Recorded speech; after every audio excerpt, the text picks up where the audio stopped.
Hey, there we go. Now the mic is on. All right, I think this is live. Everything looks right. Stream settings are good. Yeah, I think we are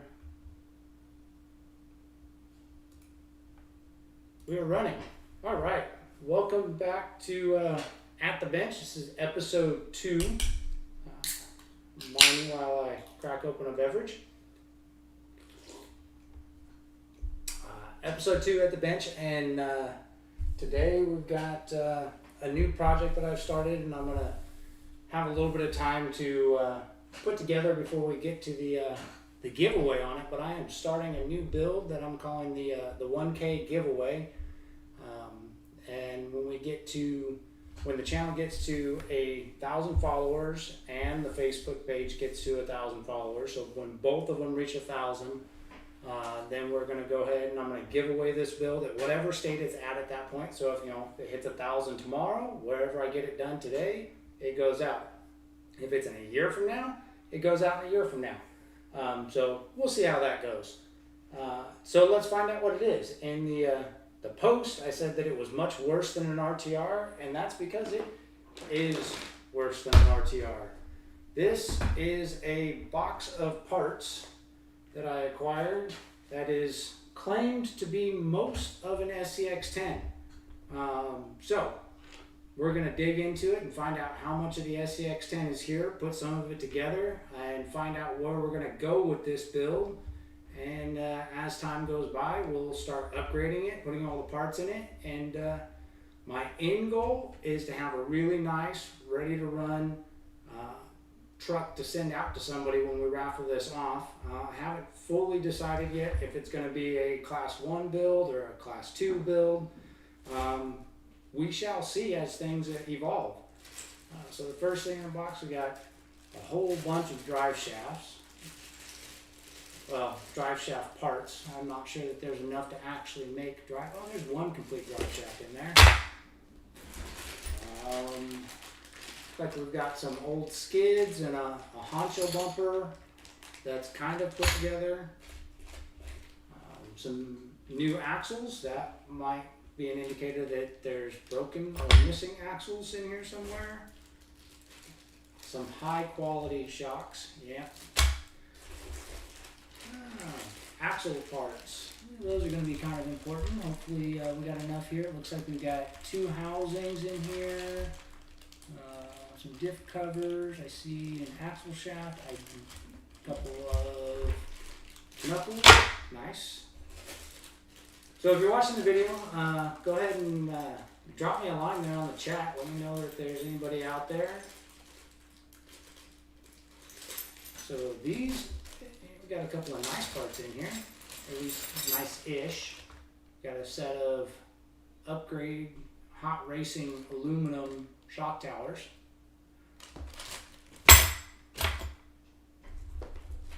Some tires that look absolutely terrible, so we're going to go ahead and ditch those. Looks like this one may have been used for a spare. It's a 3D printed wheel. Another set, yeah, that's a complete set of 3D printed wheels that matches that plastic one. Get rid of those two. We won't be using those on here. We got a trio aluminum skid plate. Miscellaneous parts, another bumper, body post. Those are gone. Looks like you got some brass. I'm guessing those are axle components, hot racing brass chunks. Probably won't use those. I'm not a fan of using brass where you can see it at least. We got some, I think these are the RTR axial links. Those will probably get replaced, but enough for us to at least get something going.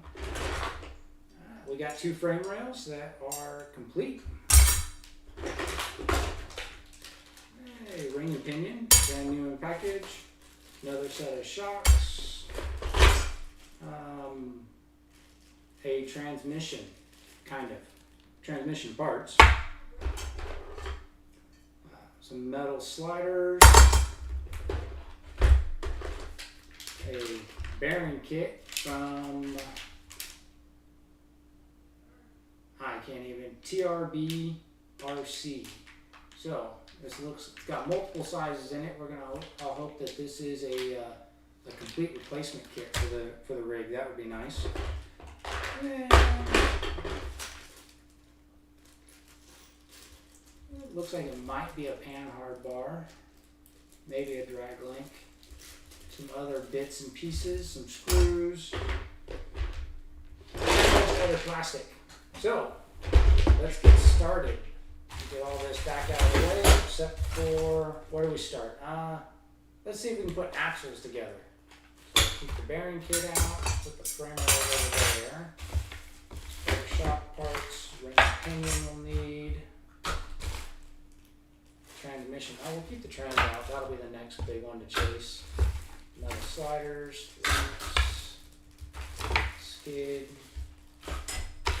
axles. What else is in here? Oh, there it is.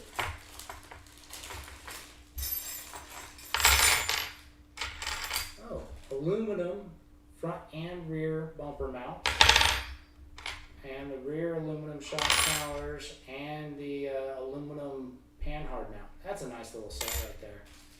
Good. So it's not horrible. There's some good stuff here. Drive shafts, and I need those.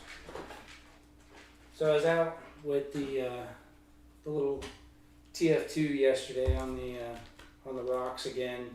Same spot I went last weekend, and man, that truck is working fantastic. I put up a running video just a little while today of it yesterday, and for being a TF2 chassis, it's pretty dang good.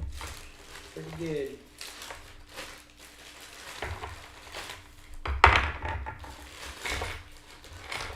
So, FYI, I have never actually built or even owned an SCX-10 outside of this box of parts. Not a first gen or a second gen. I've had, the Vitera, I've had TF2s and a couple other things that you see back here.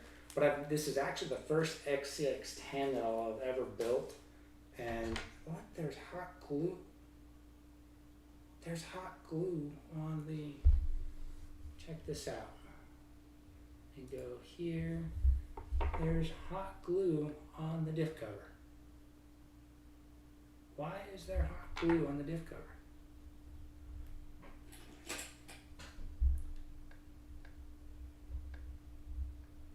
Come off.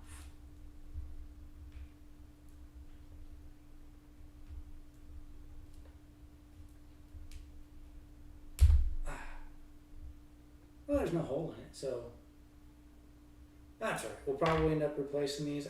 Actually, if all goes to plan, I don't even know that we'll keep these axles on this truck.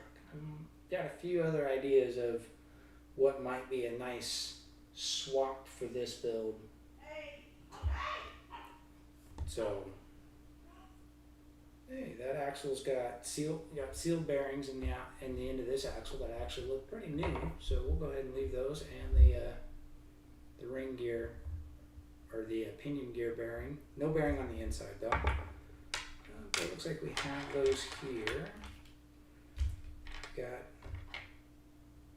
set of front drive shafts that look to be in good shape. No rear drive shafts, but we have a set of those here. So, say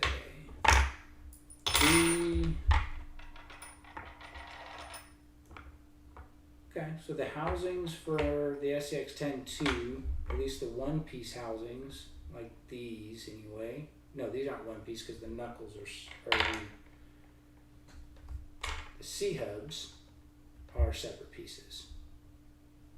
But the housings are identical. Okay, so we have two housings, 4 drive shafts, 2 diff covers, 4 link mounts,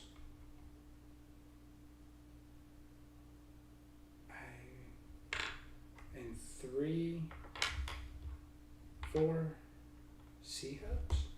Oh no, duh. 2 C-hubs for the front, and then 2 outer, or those are your C-hubs. These are the ends of the housing. Got it. Internal bearings, another bearing. It feels pretty good. Lockouts, I guess, is what these are commonly called. 2 of those.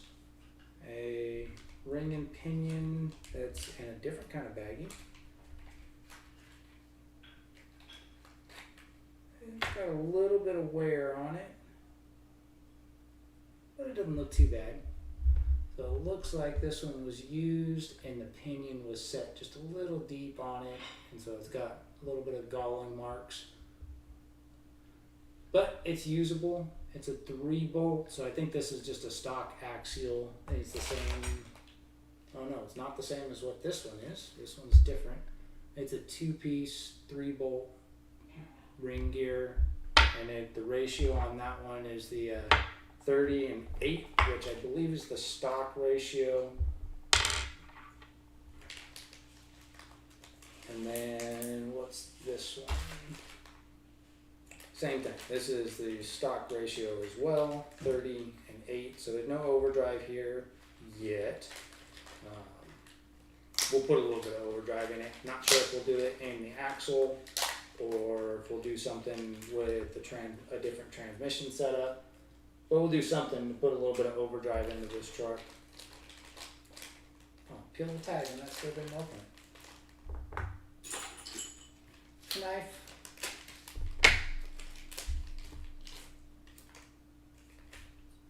So, this ring and pinion is quite a bit different than this one.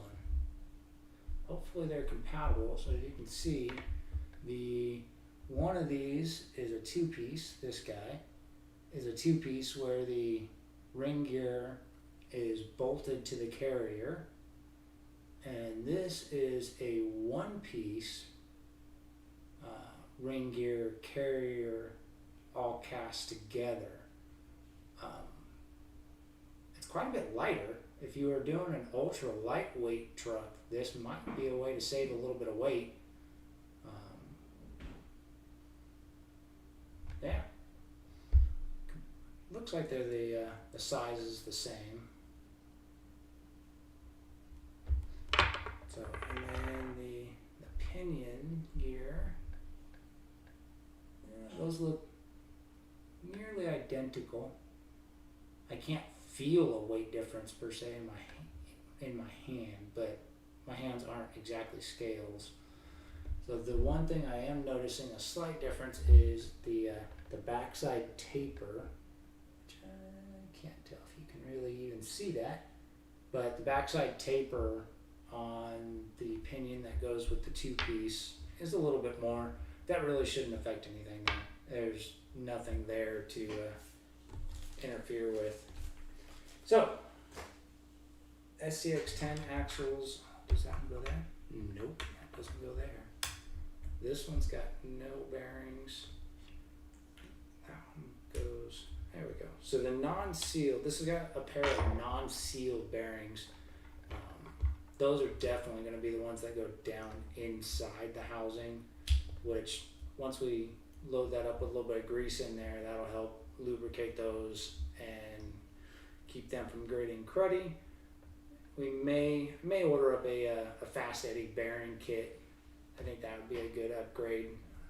Granted, I don't know much about these TRB bearings that we've got, so those actually might be pretty decent.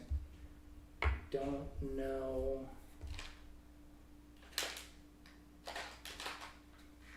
Axial SCX102 ball bearing V2 kit. Alright, so this, if I'm reading that right, this should be a full kit. So let's see what we got. If I got brand new bearings for these housings, we'll pop all those old ones out. They don't look old, but we'll just go with the whole set of these bearings. Hey, it even came with some stickers. Don't we all love stickers?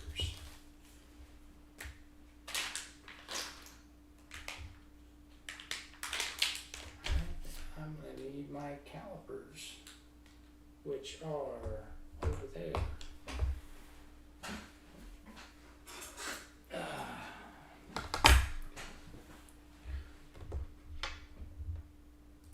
So a great tool to have with all this RC stuff, especially if you're new getting into it, is just a cheap set of calipers.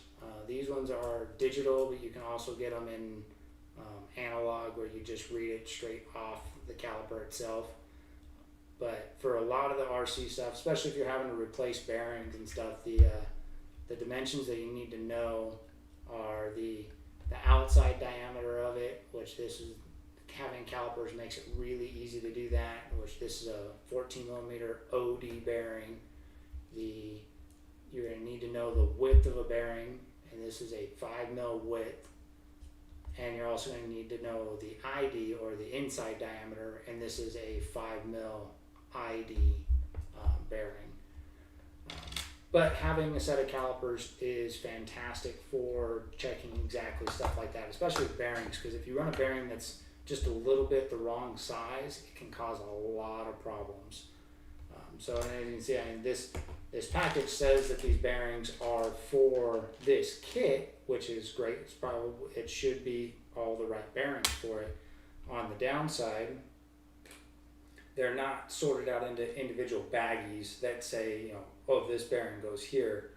So when I pour this set of bearings out, you can see here there's a whole bunch of different sizes in here. There's different widths, different diameters. So if I'm going to replace bearings in the axles or the transmission, I need to make sure that I'm using the right ones in each spot. It would be helpful. Hopefully it's in the axle manual. It's in most manuals. When you're building the kits, it says what size bearing to use. And what they do in the manual is they just put a 1-to-1 scale pictures of the bearing, so you can take a bearing and just set it on the paper and line it up. But if you don't have that, then calipers is definitely a tool that you do need. Or in the case like you're doing something like I'm doing right now, and I don't own an axial manual, and I didn't take the time to look one up online. You could probably find it online, I'm sure. But I didn't bother doing that, so I don't have one. So we're going to do some guessing games here and do some measurements. So this kit has got 4 bearings that are non-sealed.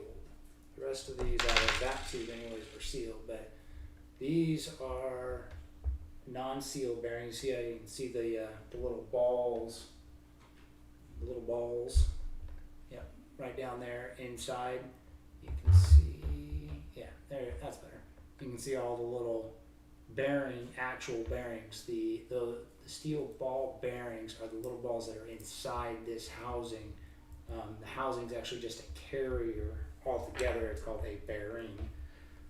A sealed bearing is one like this, where you can see the blue. It's actually got a rubber seal that's put in the gap where the actual steel ball bearings are, to help keep debris out of there. It is possible to find watertight bearings, but it's very rare, and they don't ever stay watertight. You have moving components. So this is just it's a pretty tight seal, but it is possible to get water in there. So I don't assume your bearings are waterproof, but this will keep all the big debris and stuff out of this bearing, which will make the bearings live a lot longer.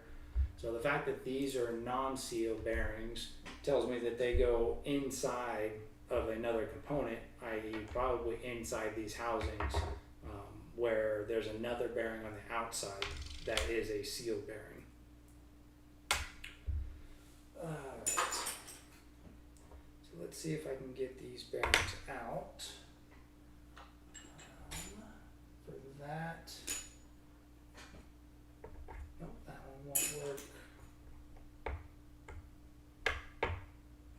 that doesn't fit.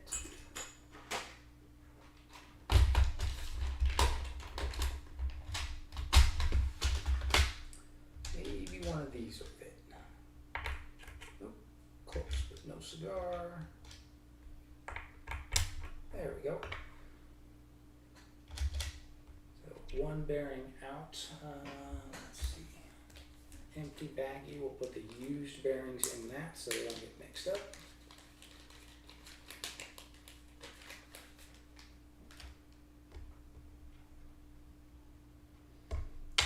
And new bearing in. So any of the bearings that are going into your plastic housings should be a pretty, I mean, they shouldn't be just a sloppy fall-in type fit.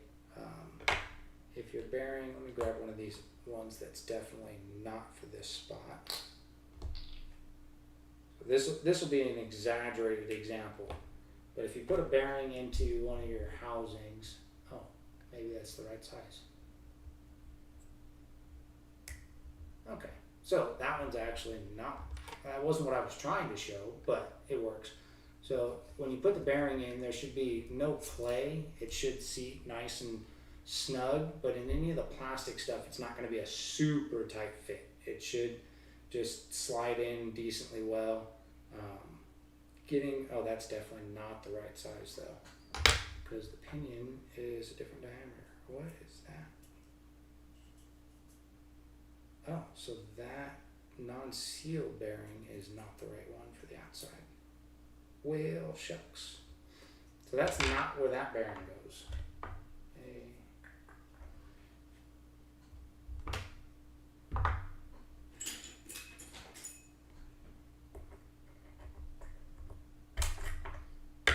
Where does this one go? Go there? Oh, that's what it is. Okay. So these non-seal bearings are the carrier bearings. I knew they had to be inside somewhere. Those will go right there, right there. And the other two, that explains why there's 4, not just 2. Those will go right there and right there. So now the carriers have bearings. So which one do I need down there? One of these maybe? Yeah, there we go. So that's 2 seal bearings in there. Okay, so the carriers are retained by diff covers. Pinion first. And then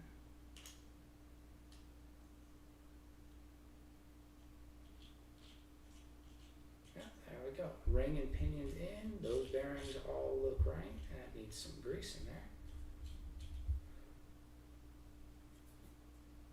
And then if I recall correctly, that's all retained in place just by the diff cover on these axles.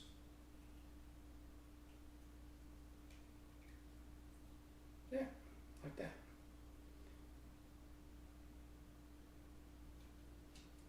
Okay, so let's throw some grease in there. Where do I have grease? Other toolbox, hold on.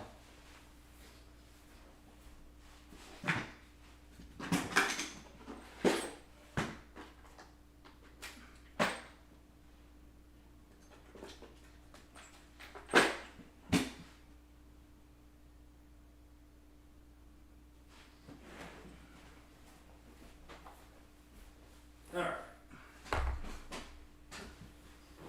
So some people are really picky about what grease they use in their axles. Realistically, as long as it's a multi-purpose grease, you know, an automotive type or marine type, or you know, machine gear type multi-purpose grease, it's gonna work. Marine grease holds up a little bit better in water. It's got a little bit different chemical makeup that'll make it last longer in water. But if you're doing enough water running with your truck to justify saying that you absolutely need marine grease or you have to have marine grease, then you need to be taking your stuff apart and cleaning it out regularly anyways, because there's a lot of other debris that gets stuck in the grease that will mess things up. Ronald, the build it's an SCX 10.2 that it came basically a box of parts that I got. It's not I don't know if it started out as a kit build originally, or if it was originally an RTR. I don't know. I got it as a box of parts that was claimed to be most of an XCX 10.2, and it looks like it is most of an XCX 10.2. So we're gonna build it up. I'm gonna find out what's here, how close we are to a complete chassis that would be a slider, and then I'm gonna start upgrading it. And when the channel gets to 1,000 subscribers and the Facebook page gets to 1,000 followers, I'm going to give it away. Whatever state it's in, if that were to happen tomorrow, whatever I get done tonight goes out tomorrow or it gets raffled off tomorrow. Or if it happens in 6 months from now, then it would get raffled off at whatever state it is then of getting upgraded. The goal ideally would be to have a nice semi-competitive chassis that can go out to somebody who is just ready to have a good time with something that is well built with good stuff. And so we'll see where the build goes. But yeah, it's an SCX 10.2 shit box or box of shit. And at the moment I'm working on figuring out how to do the axles. I've never actually built an SCX 10.2 before, so that's a new adventure for me. It's not much different than a lot of them, but it is the first time doing one of these, and I'm doing it with no instructions because I was too lazy to actually look an instruction manual up online. Oh, hey, fat boy. What are you doing? That was Fat Boy. He, oh geez. 18-pound fat cat. He's kind of a pain in the neck. So when I'm greasing axles, I don't fill the diff with grease. That's just too excessive. Most of that doesn't do you any good anywhere. The biggest thing is to have a good coating on your ring and pinion gear. Once these get up to speed, it's going to fling most of the excess off in the housing, and it's just going to stick in the housing, and it won't ever make its way back onto the gears. So what I typically do is I'll take I like using these little tubes of grease because they're just easy to use. And if you go to car events, automotive events, a lot of times you can get sample tubes of grease like this at no cost. That's actually where these ones came from. It's Lubriplate Aero multi-purpose grease is what this is, and I got this stuff at no cost, and it actually works pretty good. I like it. And the fact that it's white, it's easy to tell how nasty it is when you open these back up to check them down the road, because, well, depending on how non-white it is, it'll tell you. But so yeah, I'll basically put a bunch into the teeth of the gears, and then I'll just spin it around by hand a few times and look for dry spots where it hasn't transferred over, and then I'll add a little bit more. Doing it this way, you can also see if you have an engagement issue with your ring and pinion. By not overdoing it, you can actually look at what the spread is and where the ring and pinion's engaging. Usually from what I'm aware of anyway, on like the SCX 10 axles, there's not much you can really do about it. I mean, you could add a 5mm shim on the pinion to drive it out further into the ring gear, but it looks like this was already out plenty far enough, which is typically the case. So yeah, I'll go back and add a little bit more into the teeth, and that's it. That's all the grease that I'll put on this ring and pinion, and that's all it really needs. If you're planning on doing a swamp truck or something like that, or a straight mud bog type truck, filling the housing up more with grease can help keep some of the water that has the potential to get in. It can help keep some of that out because grease does repel moisture. So that could be one scenario where you fill the whole housing. For a typical trail truck or a comp type truck where you're not, mud bogging it, you're actually, driving it more of a scale type rig, that there's no reason to fill that whole housing with grease. It just makes it a horrible, nasty mess when you do have to take it back apart. Although I did see one other thing I do want to add some grease in, which I should have done to begin with. So what I did to avoid grabbing my ring gear is I just took and shoved up on the pinion a little bit to pop the whole carrier out. So since these are non-sealed bearings, I actually want to push a little bit of grease onto those as well. Just because, there's a good chance some moisture will get into the axle at some point, and having a little bit of grease in there will help keep those bearings from getting yucky. Or, not sure if these are stainless. I wonder, are these stainless bearings? These TRBC. Doesn't say. I'll have to look those up online and find out if this is a stainless set. But even if it is a stainless set or not, a little bit of grease added in those, like that, will actually help keep these alive a lot longer. And then I'll just take and flip it over and do the same thing on the other side.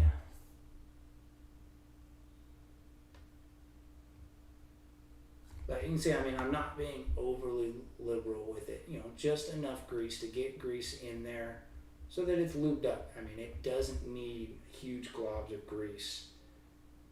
So I'm going to turn it around.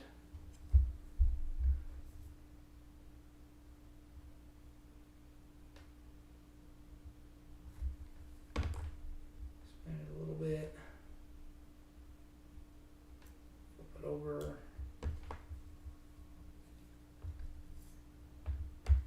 You're supposed to pull the bearing out. Oh, no. I'm way too lazy to take it all apart and pack it. Nice try, Ethan. No. That's not for me. Come on. You know me better than that. That's it. That's as far as I go. Put it in there. If you spin it around, as long as there's a little bit of grease in there, that'll function just fine.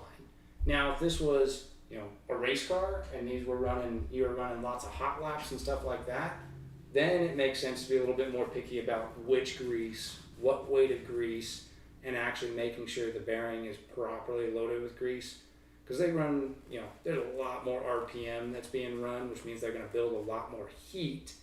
And anytime they build anything that builds a lot of heat needs a lot of, a proper lubricant to make sure that it doesn't actually burn up and seize a bearing. So, alright, now that that's back in there, everything's spinning free, we'll go ahead and put the diff cover. I guess I should find out what size bolts are needed to hold the diff cover on, because I didn't see, there was no hardware in the baggie of axle stuff.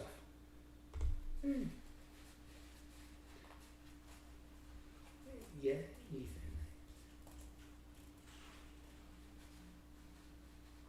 Oh yeah, I do enjoy being at the bench, and I actually these live videos, I'm kind of thinking I like this format of doing it. Doing the videos before and then doing editing and stuff. As much as I like doing the editing of the bench videos is kind of dreary, which is one of the reasons why I didn't have all that many that I did beforehand. It wasn't fun to edit, and then if I said something wrong while I was recording it, I'd stop and redo it, because you gotta make sure it's right. Whereas with the live videos, you just kind of throw it out there and go. So I don't know what length hardware goes in these. And the baggie didn't have any. So we're just gonna we're gonna wing it. The one thing that this is definitely gonna need, and it will, like I said, unless something magical happens and we hit the subscriber requirement for this to go away within like the next week, which I highly doubt. this is going to need or get a full screw kit. I'm thinking a full stainless, or if we go more comp driven, maybe I'll do an aluminum screw kit, you know, cut that little bit of extra weight out of it. Are those not M3s? Anybody who's watching who's got an axial SCX 10.2, are these diff housings? They use an M2.5 to hold the diff cover on. That would be really good to know, because that just, oh yeah, that's got to be an M2 or an M2.5. Well, I don't think I have any of those. At least, I might have some in this other bin.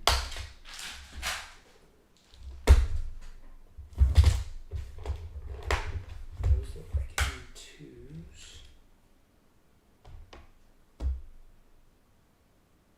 Oh yeah, that's what that is. That's an M2. That's kind of annoying. Who uses an M2?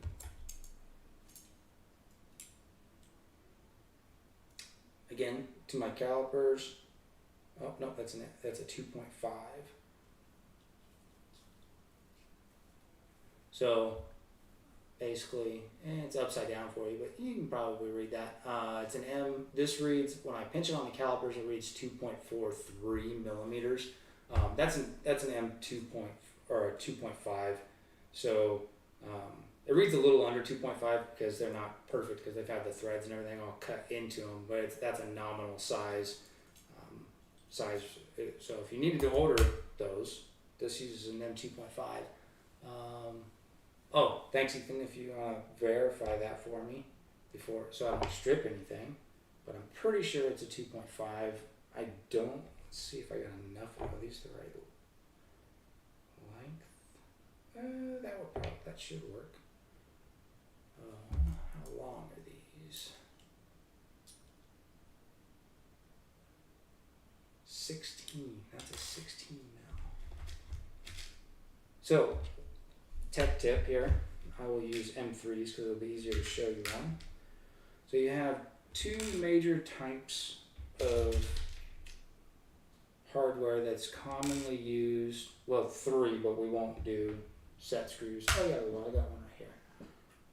Grub screws or set screws, whichever one you want to call them. So we have three different types of common hardware on our crawlers. For bolts types, we've got the first one that everybody hates dealing with, which most of the time it's in drive shafts, and they're only about 4 mils long, from that little nub right at that end. But the grub screws or set screws, you can look them up either way. Their total length is measured as the actual physical total length of the bolt. So you can't really see that there. So that would be the total length of this. This is a 30 mil grub screw. And there's one more. Hold on. There's a fourth type. Oh, there's one right there. Countersunk. Okay. The next one, which I like to use the most because it uses the largest tooling, is a socket head screw.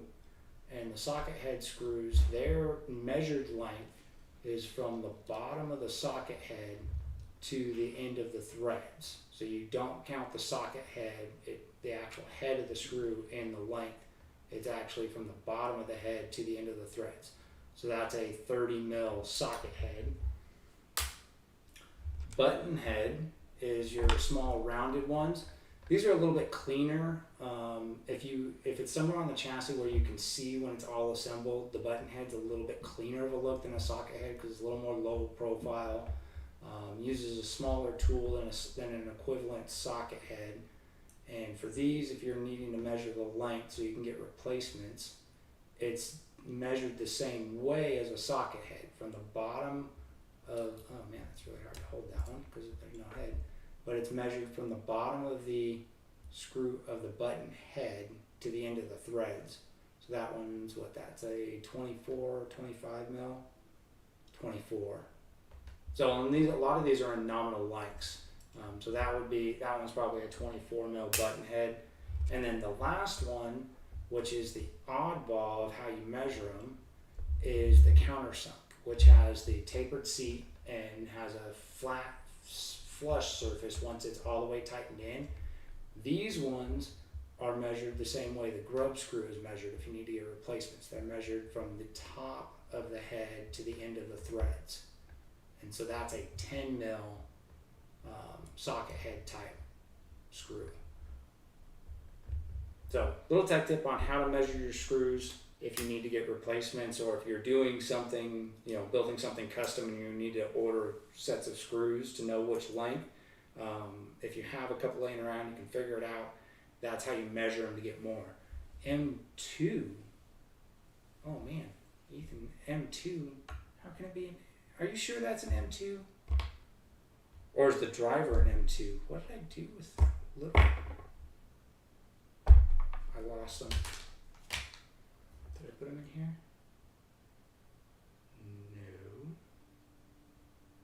No. Didn't I have like 4 of those out?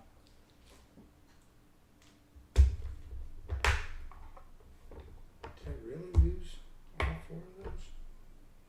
I must have done something with them. Magnet trays, fantastic. I highly recommend those for your builds too. They come in extremely handy. Harbor Freight's a great place to get them for cheap. A couple of bucks will get you per piece. I must have put them back in here because they're right here on top. 2, 3, 2 short. There we go. Alright, there's 4, and that'll at least let me get 2 into each axle. I'll have to get more of those. Driver's an M2. Yeah, that makes sense. So, yeah. So the screw is an M2.5 for these diff covers, M2 driver. Got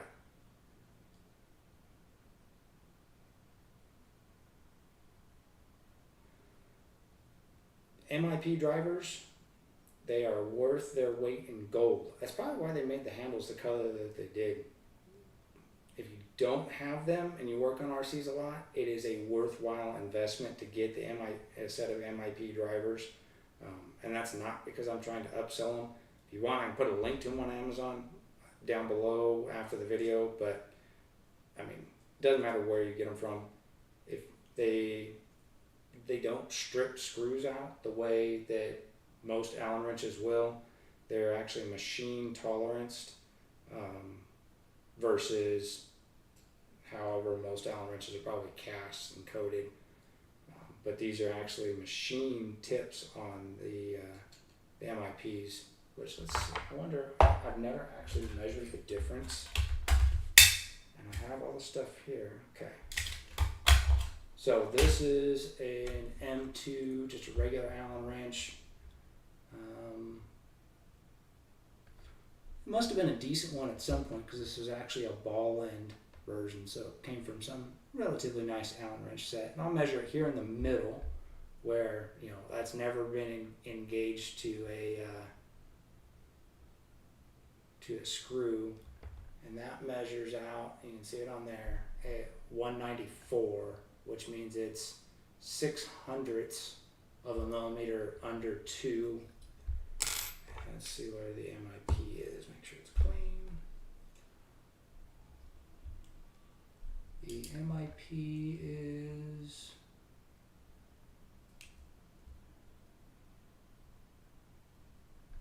and I got it on there.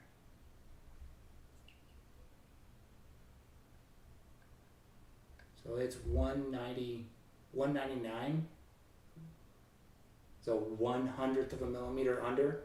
By having that, such a tight tolerance, they can be a little harder to get in if your screws are a little gunked up or there's a little bit of debris in there. But at the same time, when you have screws that are really tight, by having that tighter tolerance, you get a wider engagement area on the head of the driver, which reduces the probability of stripping the screw significantly. Definitely a great tool to add to your set of tools. They're a little pricey. I think the 3-piece driver set that I've got here, I think it's around $40, which is rough, but it's worth the headaches that it'll save. And Altoids cans make great little tool holders, FYI. Alright, let's put the diff in the other axle. We made great progress so far. So get the wrong bearing out.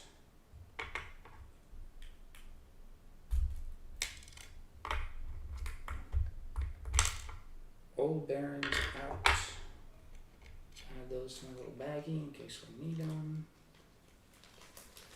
Which they don't look old, they actually look new, so definitely not going to toss them.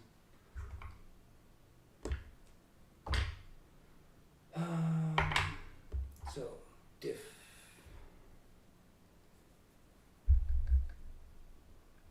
You over here before I knock it over.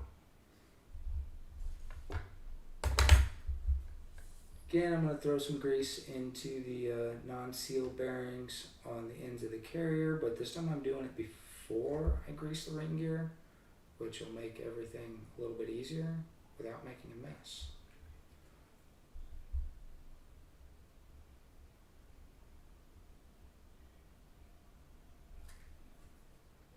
Alright, that one's good to go.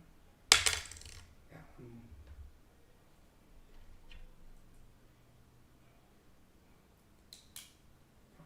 On.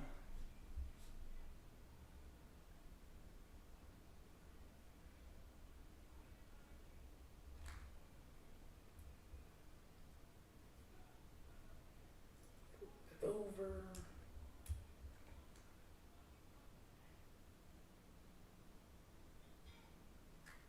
There we go. So again, like I said, as you can see, I mean, I'm just nice little coat of grease in on the steel bearings on both sides of each gear, or both sides of each bearing, and then can't put that in the housing yet because I don't have bearings in the housing yet. So that should be one of these guys, which is 4 mil wide, 11 mil OD with 5 mil ID. Yep. Fit there, and this was the inside. Yep, drop right in. We take our pinion, that drops in, and the carrier group.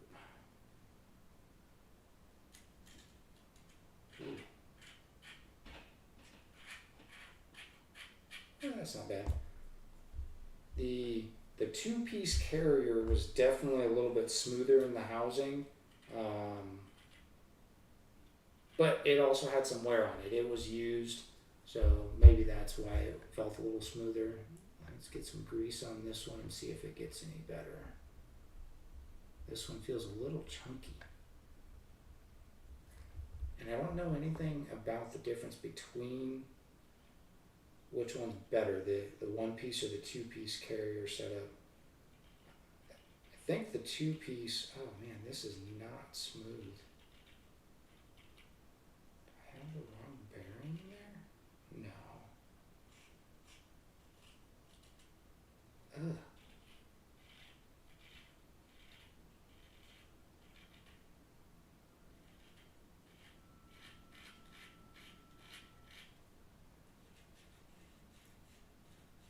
Okay. So what was happening is, because this is a helical cut gear, depending on which way you turn a helical cut gear, it either wants to push the pinion away from the gear because of the curve, or it wants to pull the pinion towards the center of the ring gear because of the way it's curved. Because there's no drive shaft on here yet, which actually acts as an end stop on against this bearing, as I was turning this, it was pulling the pinion towards the center of the shaft, and that's what was making it bind. But if I turn this by the pinion, and I actually hold the pinion input shaft so it doesn't pull up, this is buttery smooth. So yeah, I mean, that's going to come down, and when we get later into the build to talking about drive shafts and how they engage and pinion angles and stuff, that'll be something that's talked about there again. But you definitely want to make sure that once your drive shaft is installed, your thrust movement, which is the in and out movement of your pinion, going like this towards the ring gear, in and out, that thrust movement, you want to make sure that there is minimal. And if you do have thrust movement, depending on which drive shaft style you use and what the throw is there, you can use shims, yeah, like this guy. This is, get rid of the glare. So that is a 0.2 millimeter shim, bearing shim. Oh, and I just flung them everywhere. See, if this was a not a live video, I would have cut right there and gone and stormed off and been pissed because now I have tiny little shims that are fragile all over me. And then I would have had to reshoot that whole part and probably forgot what I was talking about. Instead, you get to watch me take a drink of my beer and hope that I get all these picked up before I roll them over with my chair. Hey, grease rag to wipe my face. Brilliant.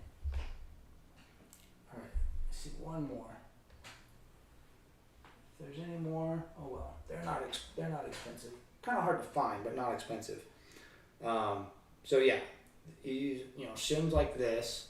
It looks a lot like a washer, except it's a precision thickness, and they're specifically used for managing thrust movement on the bearings for shimming that stuff out. Close that before I fling them everywhere again. And they come in all sorts of different thicknesses for shimming different stuff. Here's a couple of the different ones that I have here. So I've got some 4 mil diameter stuff. Actually, all those are 4 mil diameter. And then some 5 mil. They're at 0.05 millimeters, 0.1 millimeter, 0.2 millimeter. And basically, you use them to negate that thrust movement. So, and that's how you shim out gears. I've never heard of it being a real major issue with the axial stuff to actually need any shimming, unless you have a drive shaft that's jacked up. At least the stock drive shafts for axials are spaced out properly, so you don't need any shimming. But on TF2s, shimming on the axles is almost 100% must from the factory. A bone stock RTR TF2 with Yoda axles under it.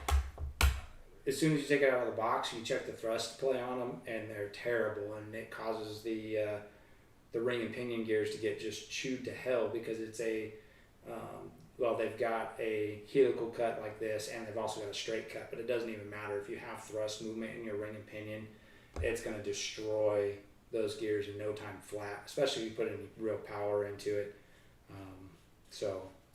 But yeah, shim sets. These, if you were curious, these ones are from Hobby King, I think, is where I actually found the wide variety like this. The 4 mils and the 5 mils didn't come together as two separate part numbers. I don't know those off the top of my head, but something worth having around. What else? Oh yeah, no, it was, yeah, if you spinning it here, if you listen, no, yeah, no bueno. But I said, spin it from the pinion side, she's nice and smooth. So anyhow, moving on, we got some grease. It looks like we need a little bit more on the ring gear.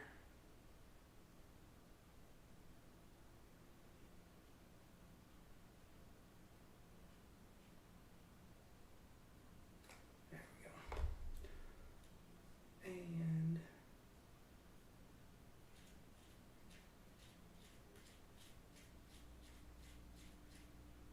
yeah. that's it. That's all the grease I'll put in there. Which way? There we go. That's all the grease I'll put in there on that gear. And that's, I mean, in all the trucks and everything that I run, that's how I grease them. I mean, that's all it needs. I don't go mud bogging. I take that back. At one point when that truck was the little Toyota up there, when that one was an all red truck. This guy right up here, when it had the all red cab on it, and went to an event where it was, a big trail run event, I may have gone boat mode with the truck, and it was great. It was great fun. But at the time, the axles that were on it were also on their last leg going into that event. And by the time I got to the end of that event, there was no rear ring and pinion left. They were just, toothless. So good old toothless ring and pinion. And I knew they were going out, so I wasn't too worried about it. And the transmission also needed a rebuild at that point. So I was like, I'm going to be taking this apart here real soon, i.e. after this event, to redo all of it. So might as well have some fun. But if you're not planning on taking your vehicle apart, I don't recommend full submersion because it will destroy stuff. Maybe not right away, but over time it will. Doesn't mean you can't go play submersion and boat mode with them. It's just if you want them to last, be sure to do your maintenance on that. If it's salt water, don't do salt water. Just don't do it. It ruins stuff. Even if you get to it really quick, it'll still ruin stuff. Grease or not, it'll ruin stuff. So just avoid salt water. I mean, that's like crime against tiny trucks. All right, so I've only got 2 bolts in holding those diff covers on, but that's the only screws I had that would work for those. So that'll work for now, and that'll have to get added to the list of stuff to order. All right, I guess now we pick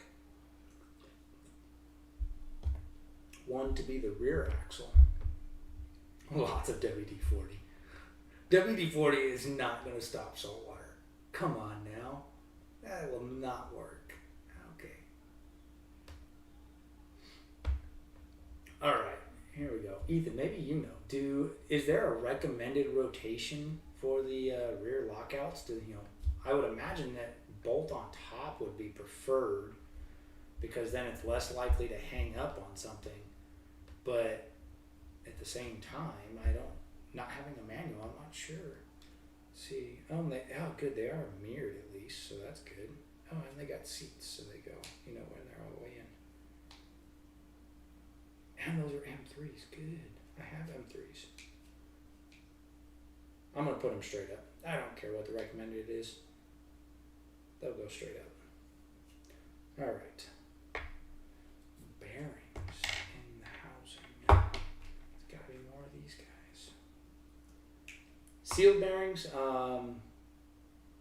no, it cleans good. Oh, it does clean good, but it doesn't, it takes a while to dry, and by the time it dries, unless you do something to dry it all off right away, on top, that makes more sense. But WD-40, I don't know. It works. For bashers, I'm all for it.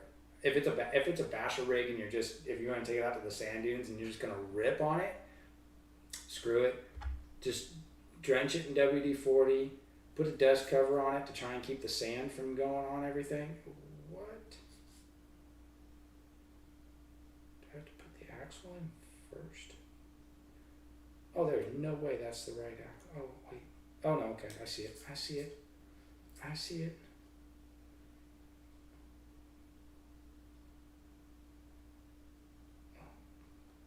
No, come on. Get in there.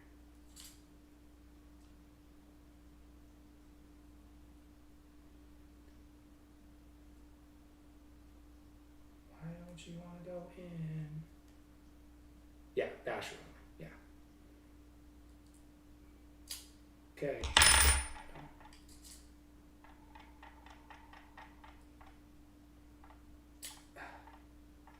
What? Why is this not fitting in there? Yeah. this one? Oh. Okay. So there's a fitment difference between the two carriers, the one-piece carrier and the two-piece carriers. These rear axles that are here dropped into the two-piece. I'm pretty sure that's got the two-piece carrier in it. I could open it up and look, but the one-piece carrier, the axles aren't fitting, and that's an axial part, straight out of an axial package. Why aren't they fitting? Unless there's something else. Oh, is there something else in there? Crap.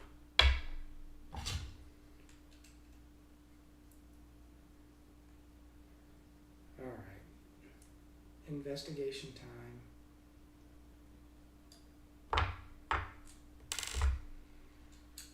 This makes me happy there was only 2 screws, because now there's only 2 to take out. See, it pays to cut corners.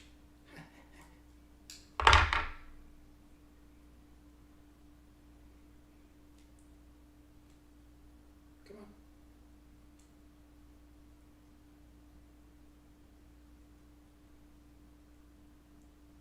Really?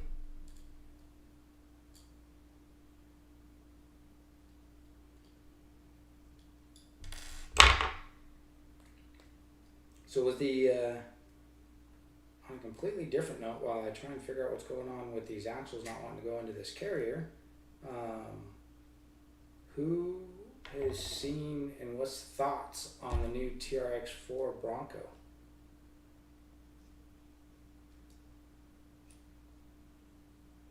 I mean, from what I've seen, it is quite literally just another TRX4 with a different body. Chassis is the same as it was in the Defender and the other Bronco they did, the black one that they did. So they fit there. Is it this housing?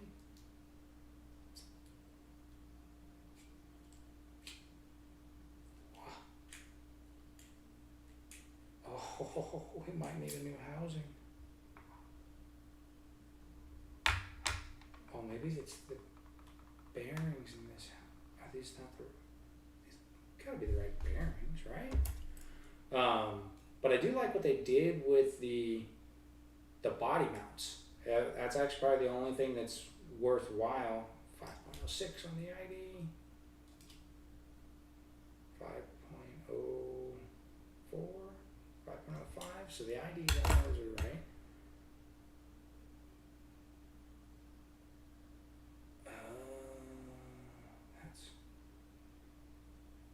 I think this housing might be jacked up.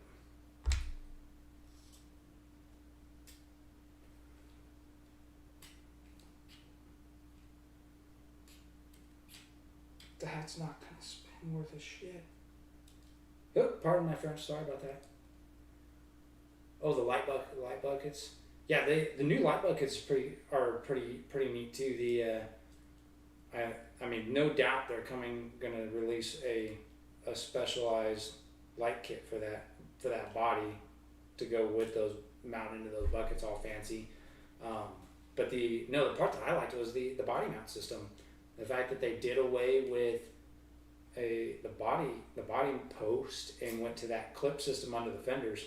I mean, I haven't played with one in my hands yet to see how it feels, see how robust it is and how well it'll hold up.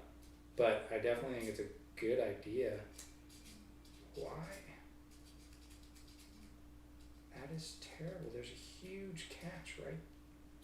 Let's see, where's that at? Oh, I bet you anything that those holes for mounting the link brackets to are messed up.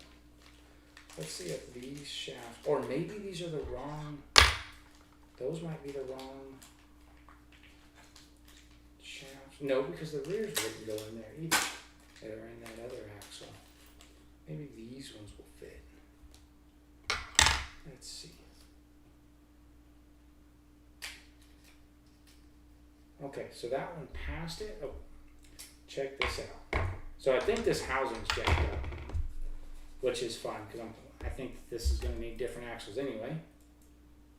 And it's never anything that can't be fixed. But the shaft that won't go in and spin smoothly is 4.5, just shy of 4.5. Wrong camera, you can't read that when I put it over there. There we go. So it's just shy of 4.5, 4.48 millimeters shaft. And this one is 4 millimeters. So it's a 0.5 millimeter smaller in diameter on the shaft. And the spot which the end where it engages with the carrier is the same size on that as it is on that one. And the spot that it's hanging up, if I put it in, it's right there. So that's where it first hangs up and doesn't want to go. And it's right where those two holes are for mounting the link mount into this housing. I bet you those holes are a little bit rounded out on the inside. Yeah, they are. Probably from having screws put in too tight or something. But the smaller shaft goes in and spins free, so we're going to go ahead and go with that. You just have to force the end of it that's the same size as the other shaft. So put those off to the side. Drop the carrier group back in. Oh, but what I was saying, the body clip system that's on the new TRX4, I like that. I mean, I like hard bodies, so I probably won't ever have one of those or use one, but I do like that setup. It's definitely a step in the right direction for making it look good.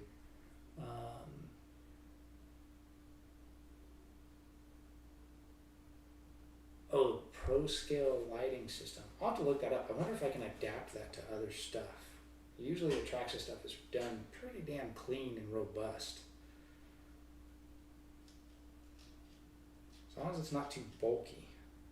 Okay. Back to finishing the rear axle. Now that I figured that part out. That guy on. Oh, that needs another bearing. More bearings.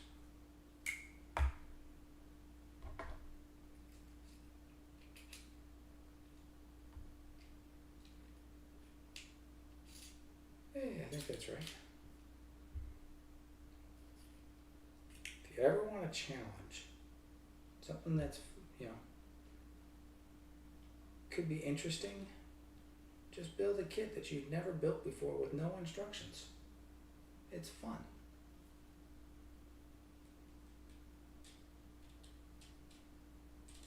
That does not feel right.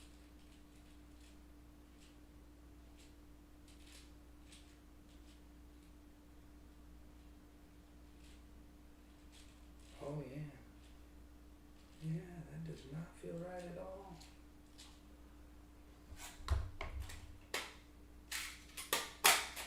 To make this easier to turn, putting an Allen wrench in here. Oh yeah, when the thrust is accounted for on the bearing, it's nice and smooth. Alright, I feel better.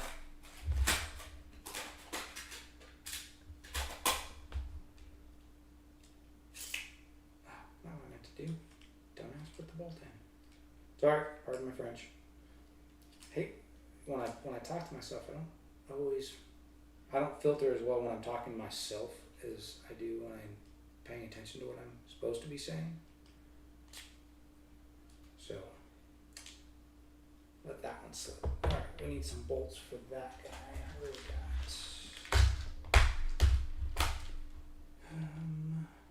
Those look like they're about the right length. Yep. But I only have two, so I'll have to dig to the miscellaneous bolts for more.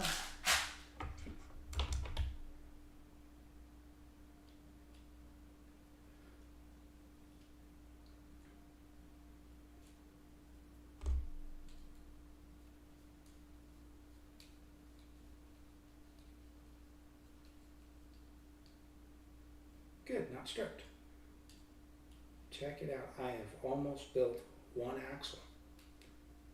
At this pace, it's a good thing that the channel is a little ways away from actually having that 1,000 viewers, because I'd just be sending out a box of parts to somebody if I don't pick up the pace. And then those are M2s too.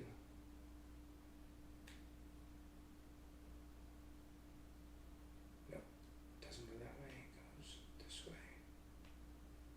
Right? Yeah.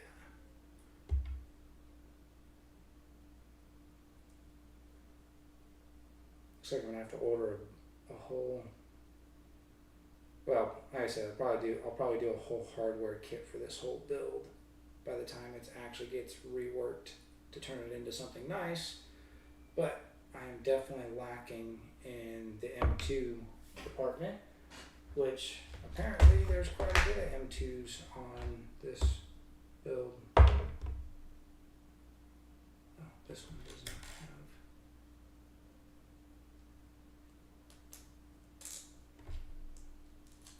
I don't use M2s from, I would have to say that for 95%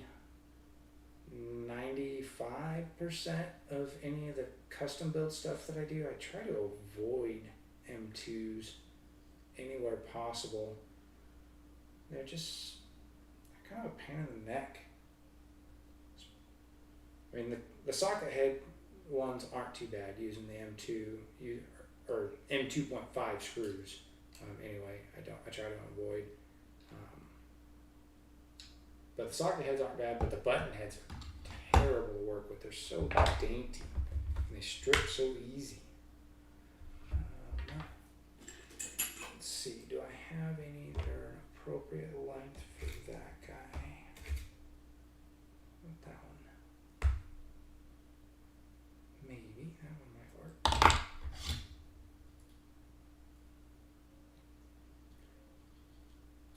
Man, hopefully I can turn this into something somebody's actually going to want. At this point, people who are seeing it probably just looking at it like, why would I want that? It's just a box of shit. I think that might be a little stripped out or a little short, one or the other. And it is. Right now, it's just a box of shit. But you can polish a turd. I mean, at that point, it's just a polished turd, but it's still polished, right? I mean, some credit where credit is due. Polished turds aren't terrible. That's too long. I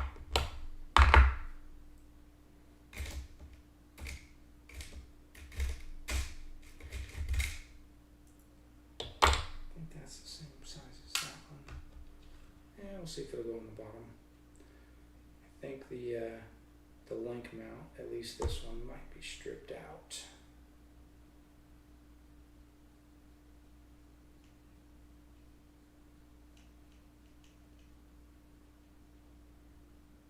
Oh, the lower went in and held. Maybe it's just the top that was feeling a little soft.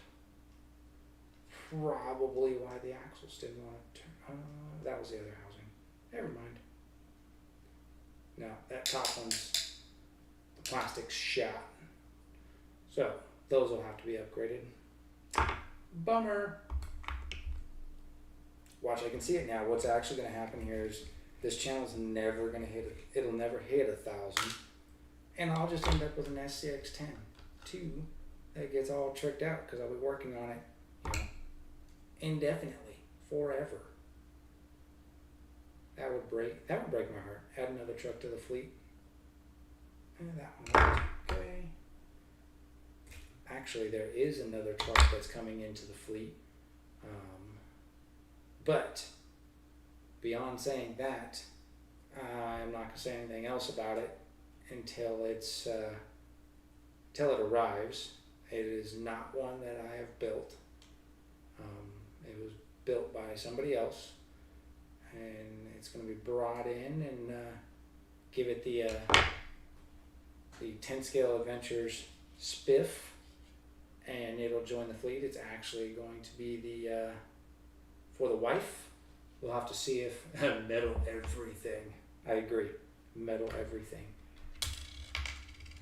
What are those? Those must be for the transmission. Yep, new truck that's going to be the wife's truck. The new truck is going to be a donor, a 50-50 donor to my wife, a build for my wife, and to revive another build that I deadlined for something else. So the new truck will bring 2 builds back to life. Oh, poor donor truck. Does that make me a terrible person that I'm going to take a complete truck that's going to show up, bind and drive, and tear it apart and donor its parts out to other trucks? No, I don't feel bad about that at all, actually.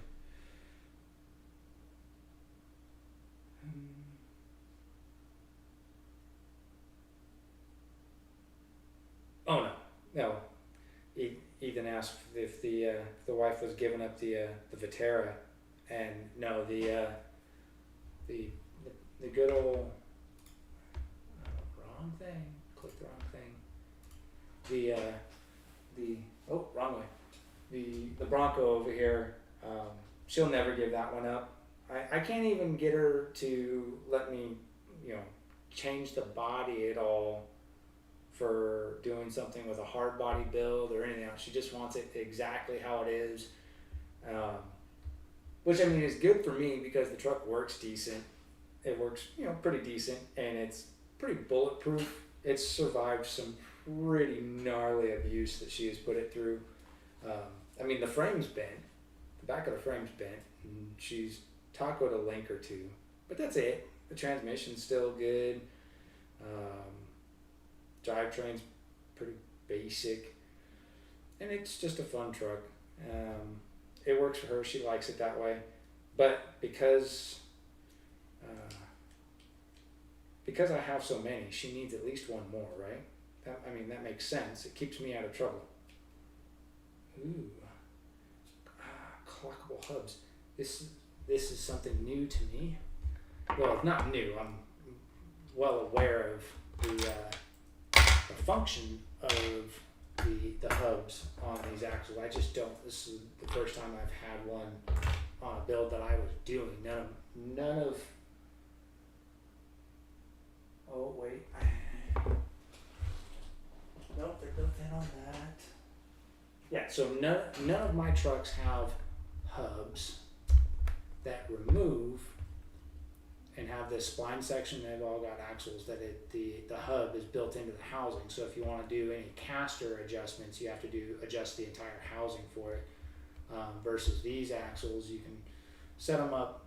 I'm over here, showing it to the side camera that I don't have on. So the removable hubs. This is probably one of the best features of the SCX 10.2 axles. The AR44 axle is this hub setup, because then you can, without having to change your pinion angle or your wheelbase at all, no changes in your links, your pinion angle, wheelbase, you can change your caster angle. What's your caster angle is the angle between the pivot point of, grab the right one, the C hub, where I have the right one. The C hub, no. C. Try again. There we go. It's the pivot, the angle of the pivot point between this point and the lower pin, the king pins, on how this turns. So when you change your caster angle, you take this guy off and we turn it back. I'm going to go excessive for display purposes. The angle at which that kingpin pivots is completely different. And what this can do is, if you put a little bit of I believe it's considered negative caster, where it's rolled back some, so not that much excessive. So if we're at straight up here, if we go back, let's see, 1, 2 teeth, that gives me a negative, no, that's probably 3. There we go. that gives me a little bit of a negative caster angle. So now when I turn the inside tire, so if this is the inside, I'm turning to the right, the tire not only turns, but it also leans back a little bit, and that's going to help the truck actually pull in the, it's going to help it pull into the corner more, and you can get a little bit more turning, realized turning out of your turning circle. You can get a little bit tighter turning out of it, having a little bit of caster angle added in versus having a straight vertical or 0 degree caster angle. So that'll be fun to get tuned up. I probably will do something very mild for whoever this goes for. Caster angles primarily something that's used more so by the competitive side than the trail side. So on just a trail truck that you're running around, you don't need the extra caster angle, because you're not very often are you actually needing a tighter steering radius. But it is a nice feature to be able to tune the behavior of the truck. So now we're going into the miscellaneous bolts bin, because I need that one and that one. Nope, that one. We'll throw some bolts in here to tighten these guys up. I did put bearings right. Oh, do I need to put the axle on first? No. Goes right there. Okay. Yeah. So like I said, if you weren't along for this whole time, this is getting miscellaneous hardware. The truck's being built out of a miscellaneous box of junk, basically, that was claimed to be majority of an SCX 10.2, and so far it looks like majority of it is there. And then it's going to get rebuilt as an upgraded truck before the hopefully before the giveaway. It'll be all rebuilt into a nice, well done truck. But before I do go into any of that, I want to build it and see what's actually here, so that we can make appropriate rebuild stuff, because I don't know how long it'll take for the channel to get to where it's at the giveaway point. But if it happens sooner than later, I want to at least have a complete truck, even if it's not all the way upgraded yet, or a complete chassis minimum. All right. Good. All right. See how. Oh, that goes in further. Yeah, it does go in further. There we go. So, oh yeah, Ethan, don't ever stop running the Vitera, especially now that they're, non-existent, which is a shame. I did get a kick out of the fact that Horizon Hobby rebranded. I'm pretty sure, Horizon Hobby rebranded the Vitera V100 on-road chassis as a low-C chassis, and it's basically just a straight rebrand of the existing V100 chassis. With I don't even think they made any changes to the chassis. They just put a new body on it. Just ridiculous. Although I am kind of disappointed that I never did get one of the V100s with the 72, I think it was 72 Camaro body that was on it. Mainly for the body. I just like the body that was on that car. No desire to actually have it. The chassis anyway.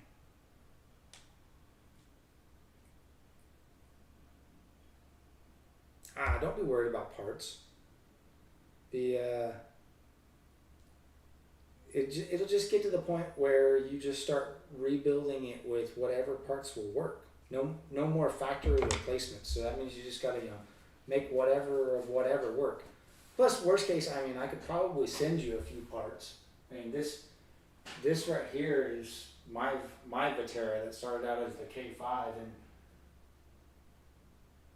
and there's really not much left of it of the actual original Vitera besides the chassis and the rear shock towers. Yeah, I think the rear shock towers and the chassis rails is about all that's left of the original Vitera stuff. So, you know, I've got some extra Vitera parts kicking around.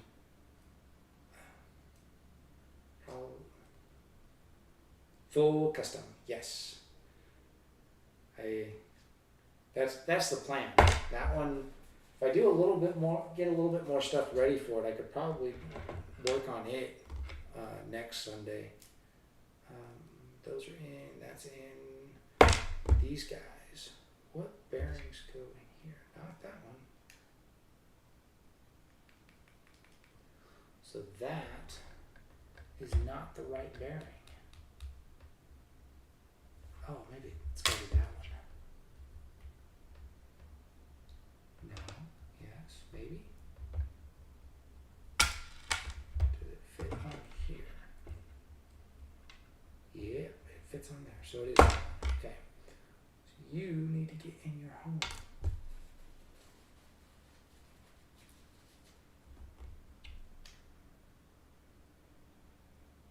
Why don't you fit?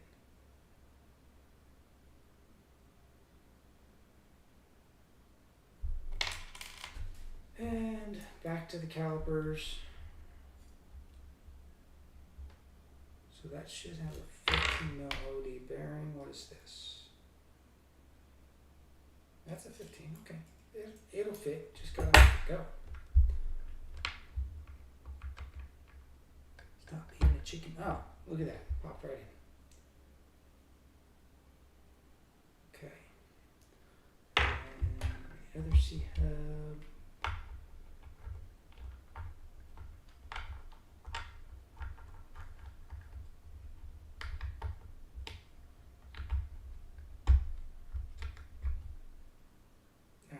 Those ones are in.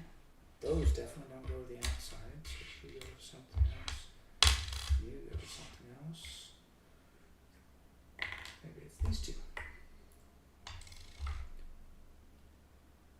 That doesn't fit there. Does it fit on here?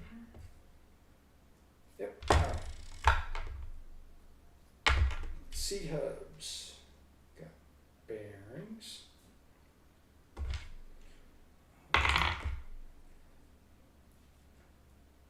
Oh, I don't know if I have kingpin screws or the bushings that go in them. That'll be a bummer. I didn't see those anywhere. Alright, so let's see. Dig in the box a little bit. Alright, axle weights. Not axle weights. That's shock towers, skid, slider, links, suspension, springs, skid, drive shafts, bumpers, some miscellaneous hardware, a length, a shock tower, a bumper mounts.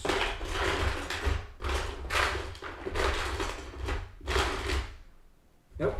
Alright, no kingpin screws in there. I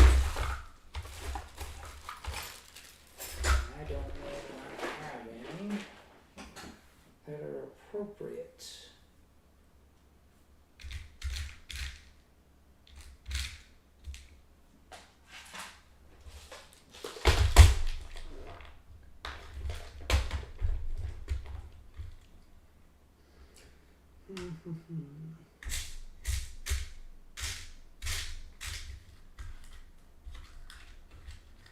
Okay, here's a kingpin. Here is a kingpin screw. I can at least show you what it is that I'm talking about.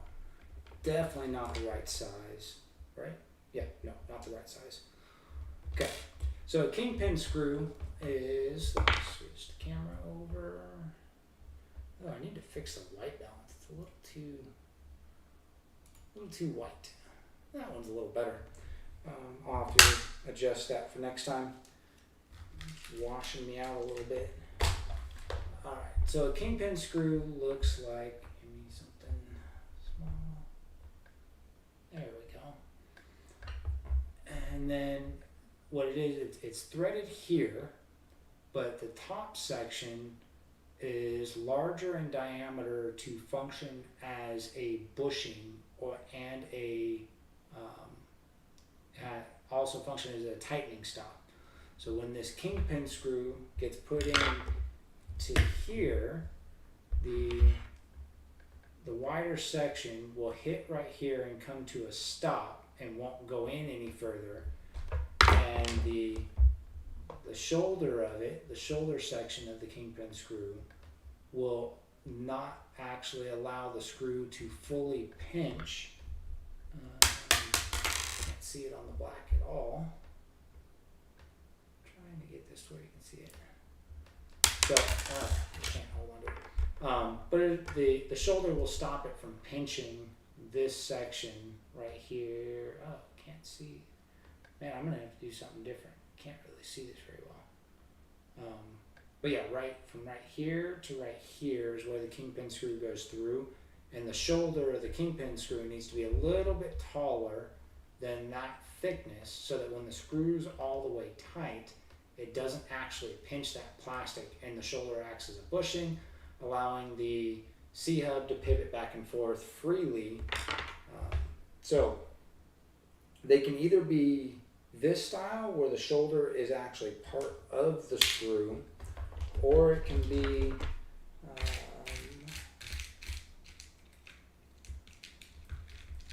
come on out of there. Or it can look something like this, where it's actually a bushing, a shoulder bushing that functions the same way, except you just put a normal screw all the way through it. Or it can just be a straight bushing that is a little bit longer in length than the thickness of the plastic that it's got to go through. But I don't have any of those, so it looks like the C-hubs will have to wait to actually be properly installed, i.e. properly. What we will do to continue with the mock-up is I'm just going to take a normal screw. Again, this is a temporary, so I can continue mocking stuff up. Make sure it's the right size.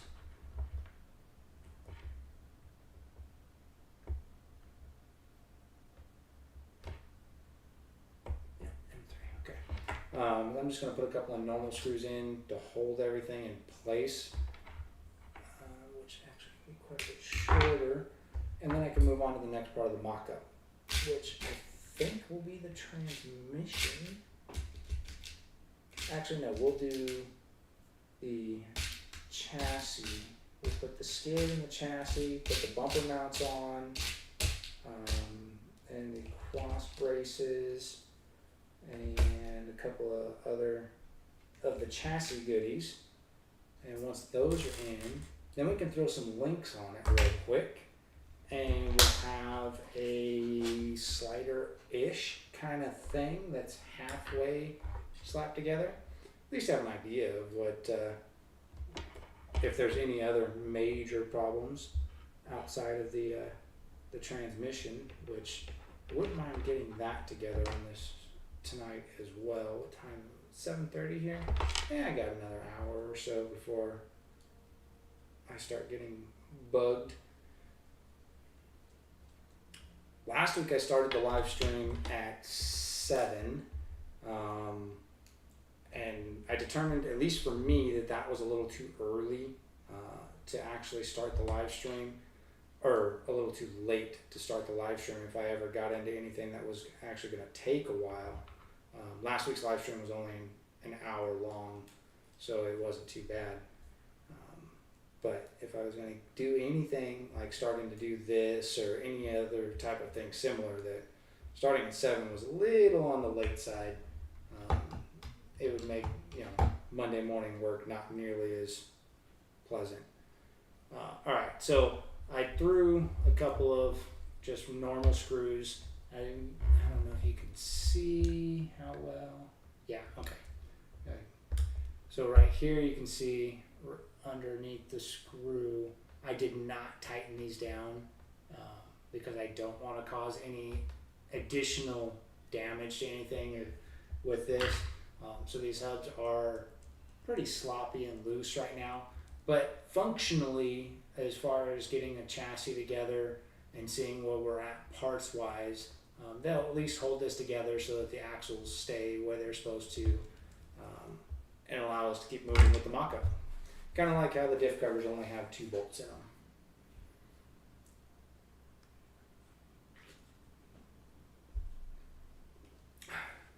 So one of the other pleasures of moving somewhere new significantly long distance from where you previously lived is the ability to try a whole new range of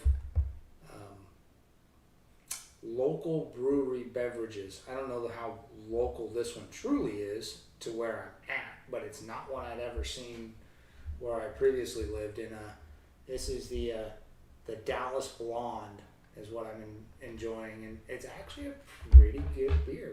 I mean, if you hadn't guessed, it's a blonde beer. Not a microbrew, I mean, it's a good beer. I'm not a big beer snob or super knowledgeable about all the different beer stuff, but that one's pretty good. And I mean, it's a blonde, so right, gotta be good.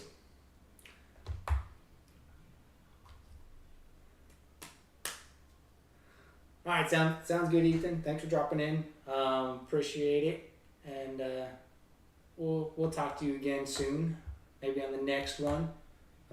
Always welcome to feedback too. It's always nice to have someone to chit chat with on this a little bit. At least it has been. So, all right. Continuing on. That. Maybe we're going to need a new chassis.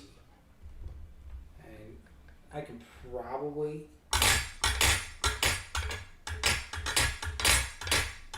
Oh, where's my straight edge? Where is, oh, here it is. Let's see if I can show this.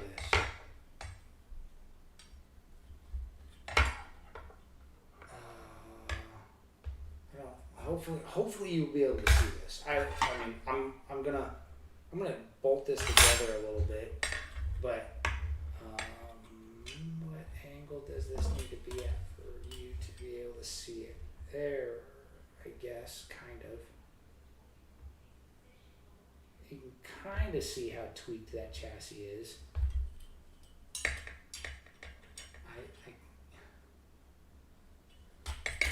can't even, oh. Is it supposed to, all right, the axial frame rails, right? They're supposed to be, if you lay them down on a table like this, it should lay flat, right? It shouldn't have any wobble to it. I'm pretty sure that the axial frame rails are not curved frame rails, but this is definitely a curved frame rail, and not curved in a good way, I'm sure.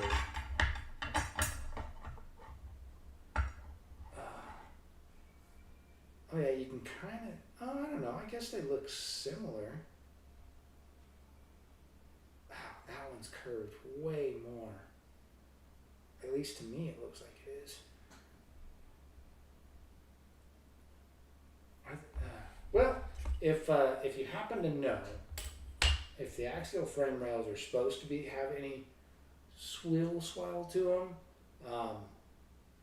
let me know in the comments. I'd be interested to know. This doesn't seem correct to me. I think this is a heavily bent frame rail, but we're gonna go with it anyway. Some links, we'll need those in a little bit.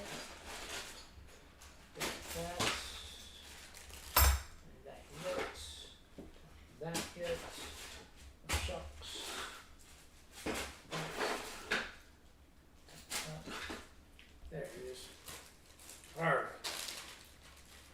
thing I did notice is we've got that aluminum skid. Oh, I do have a factory plastic skid too. Well, that's good.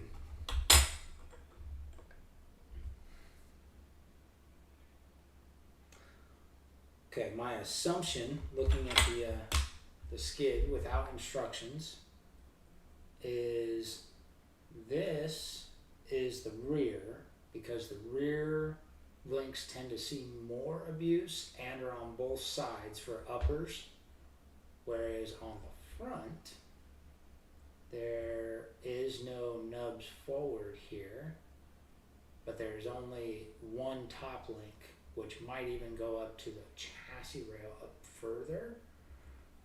So I'm gonna build it that way, and we'll find out. If I get it all together and it all of a sudden just doesn't fit right, then guess what? We'll have to take it back apart.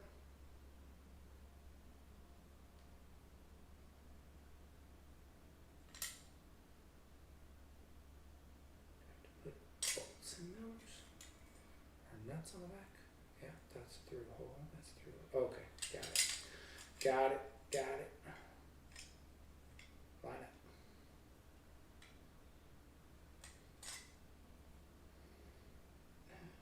Nice little keyed slot. Makes actually moving things around more difficult. Right there. Bolts. Bolts. So because I'm putting the aluminum skid in, typically if you were doing this, putting an aluminum skid in, you would want to put Loctite on these screws. Just a little bit of blue Loctite is all you would need to keep that together. But since I know this truck is coming back apart, I'm not going to put Loctite on these, and I'm not going to tighten them too much. One, to prevent damaging threads. Two, to make taking apart a lot easier and less painful.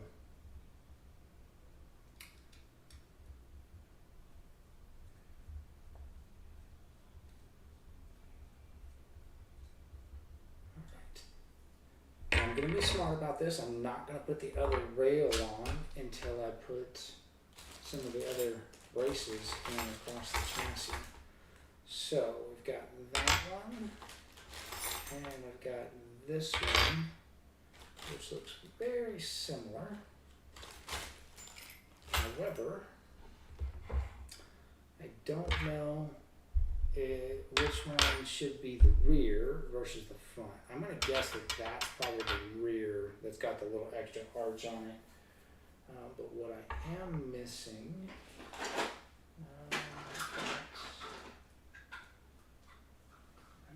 where is that bolt? What bolt holes does that line up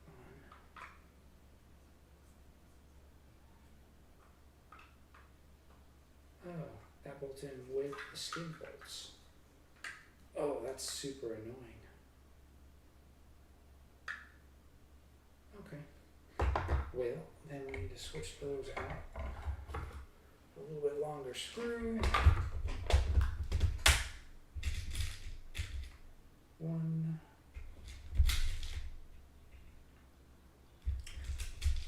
So how many times do you have to build an SCX 10.2 to not have to know it well enough that you just can build it, no questions asked, and not actually mess up?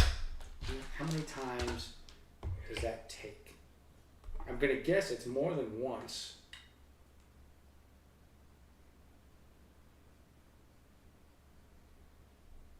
Because I've built a couple of my trucks more than once and still forget to put stuff on sometimes when I'm putting them back together, which is sometimes super annoying when it's one of those bolts really a pain in the neck to get to. Other times, whatever. This particular, the fact that these bolts have to go through the skid, or through these side sliders, and then they also hold the skid, the rails to the skid. I mean, it does reduce the number of bolts on the side of the chassis, I guess, but it also makes assembly notably more challenging. I have to do this way. Yeah, I guess that wasn't too bad. I'm just complaining. That's what I'm doing. These bolts are a little long, which my luck will cause a problem later on. Let's see if I have something else that'll work better.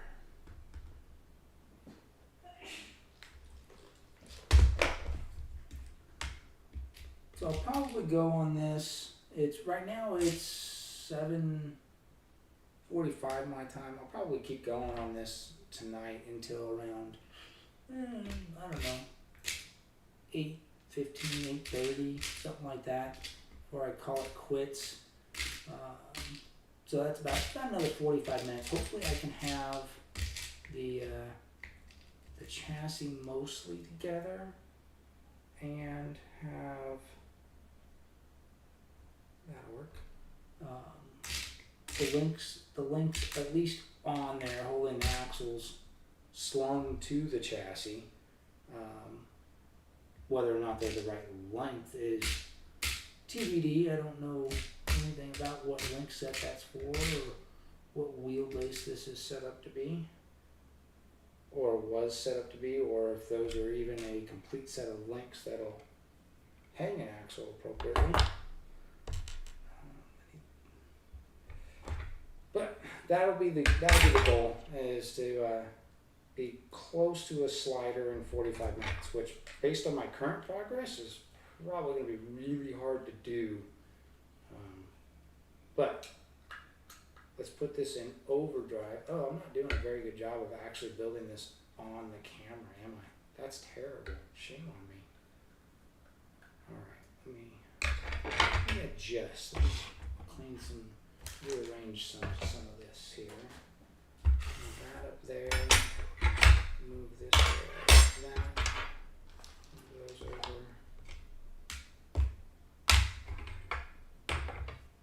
That's a little better. Alright. So right now I'm switching out a screw that was too long for this spot, for one that's probably just barely long enough. Definitely looking forward to doing a full screw kit. That'll definitely sharpen this up a lot. And the more I look at these rails, it's going to get new chassis rails. Let's be honest. The question will be is, do I do a stock style replacement, or do I go to more of a performance style chassis rail? There is the 410 chassis kit. That's an option. That kind of defeats the purpose of most of what I'm doing, but it's an option. All right,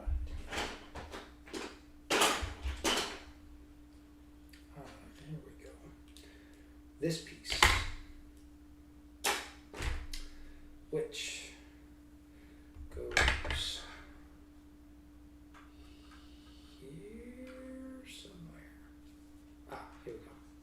this way. That goes right there. Yes, that is where it goes.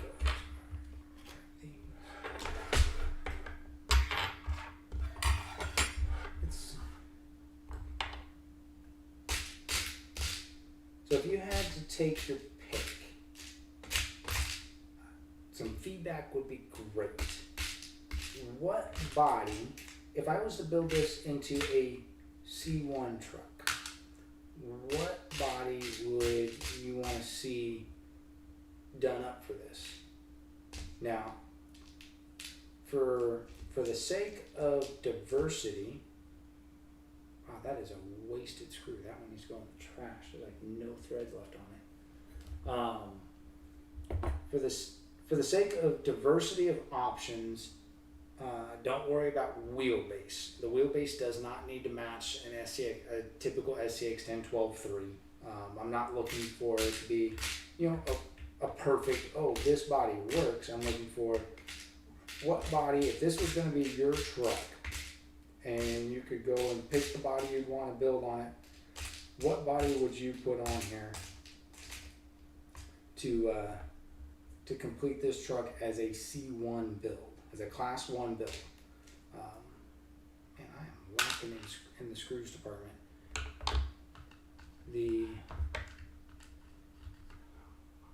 It can be Lexane, or it can be hard body. If you had to pick Lexane or hard body, and it could be SUV, it could be truck. Which one would you want to actually build? Or keep in mind that this is going to be a giveaway. If you were to win this truck, which body would you be most excited was on it when you won it?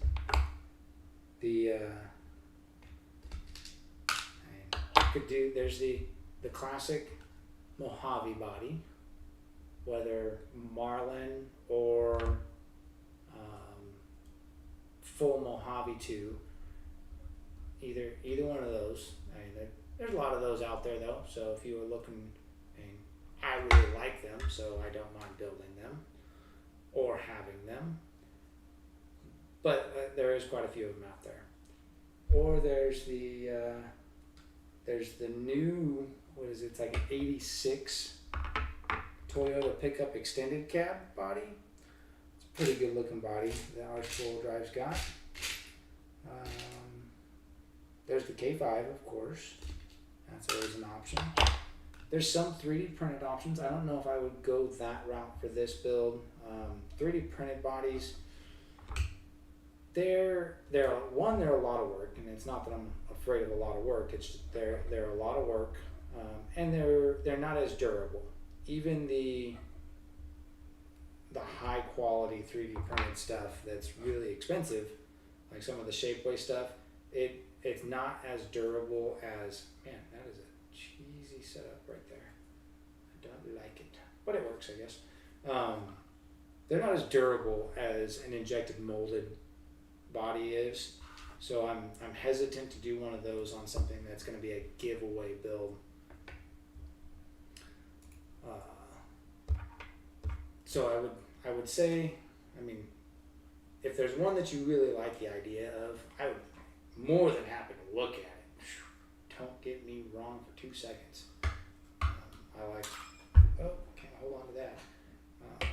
I'm assuming those, but I probably wouldn't do a 3D printed body on here. But there are a lot of other injected molded ones. And then there's the Lexane options. And there's Lexane bodies are harder to get scale points all dialed in on because the body doesn't get nearly as many scale points, or doesn't get scale points because it's Lexane. But it is doable. I've seen guys fully load out Lexane bodies to the point that they actually get a good scale point score. And it might even be possible to get to a full SORC of 60 points with a Lexane body. Never really tried, but you would definitely have to, you'd need something that was full interior, all the appropriate figurines, driver, passenger, probably with a Lexane body. If you were going to try and go after full SORC of points, you'd probably want to do an SUV, so you got a back seat, so you could have a second row passenger, or 2 second row passengers. Tough to say, but it's probably achievable. And I don't know. So these hot racing parts, I may have to look them up to see how they're supposed to be, how they're marketed to be sold. But man, this black chassis is really hard to show stuff on, isn't it? All right, but see, they've got these nubs, which I put the front one on what I think is the front, which, well, it has to be. If I put this one on the front, this hoop section would interfere with the battery tray servo mount setup. So that's definitely the front, and I put it with the nubs towards the ground. So the chassis is upside down as you're looking at it right now. It's actually, it goes this way. So I put them towards the ground, and mainly because they've got some scratches and stuff on the bottom of them. I'm thinking that that's how they were previously installed on something. So that's how I put them on there. But it seems odd. I don't know why you would have the nubs down. I don't know.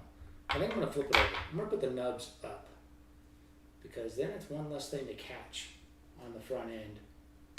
So let's flip that over real quick. So there's the new 4Runner body is pretty slick. A buddy of mine just recently built one of those. It came out really good.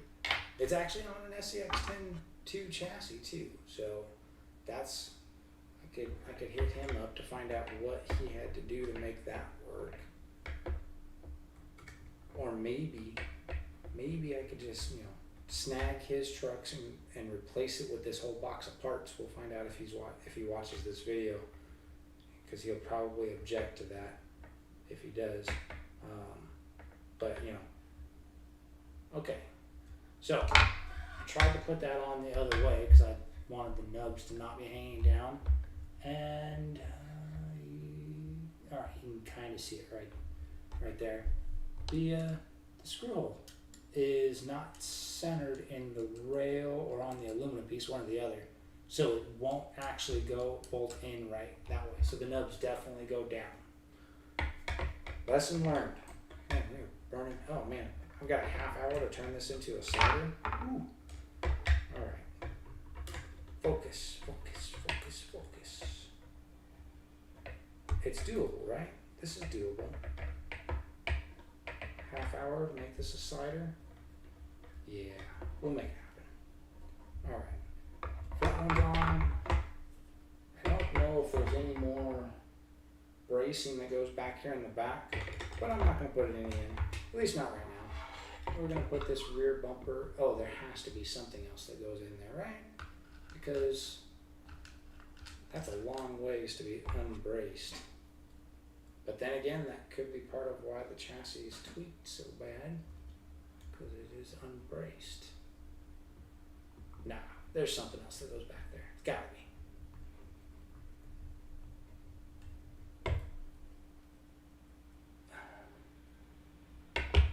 All right, to the parts bin.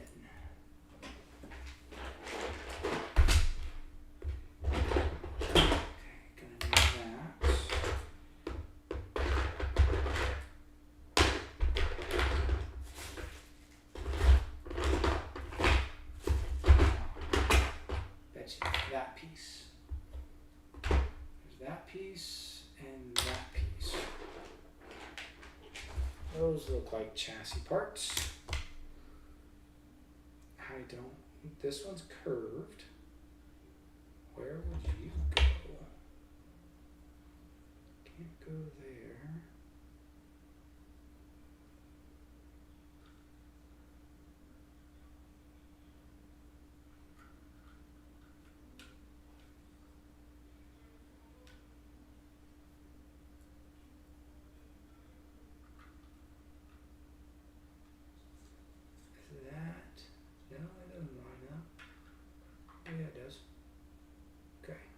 Goes right there, and that's a base for the battery tray, looks like. Okay, sweet. I need a bolt for that. Bolt.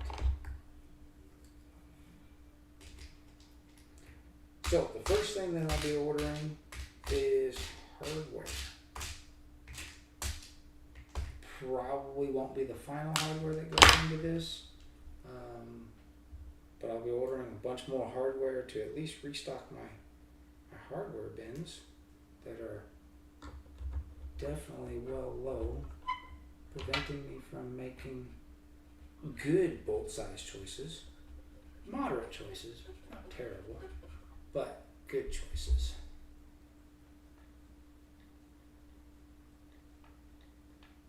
That's in.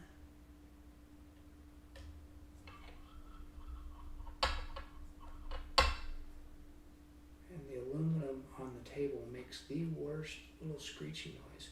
Hopefully that's not too bad for you. Oh, why is that tight? That's not right. That's not right. That's definitely doing something funny.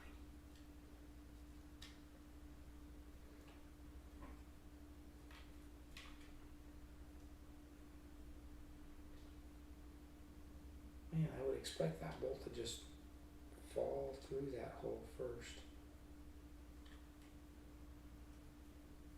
But he wants to thread into that hole.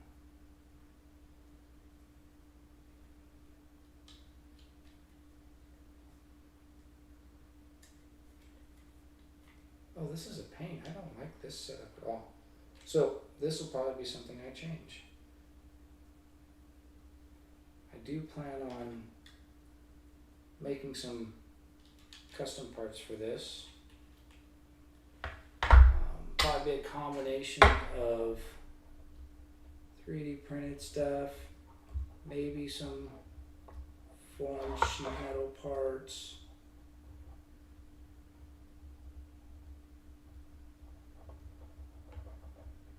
Might even try my hand at doing some custom tube bumpers.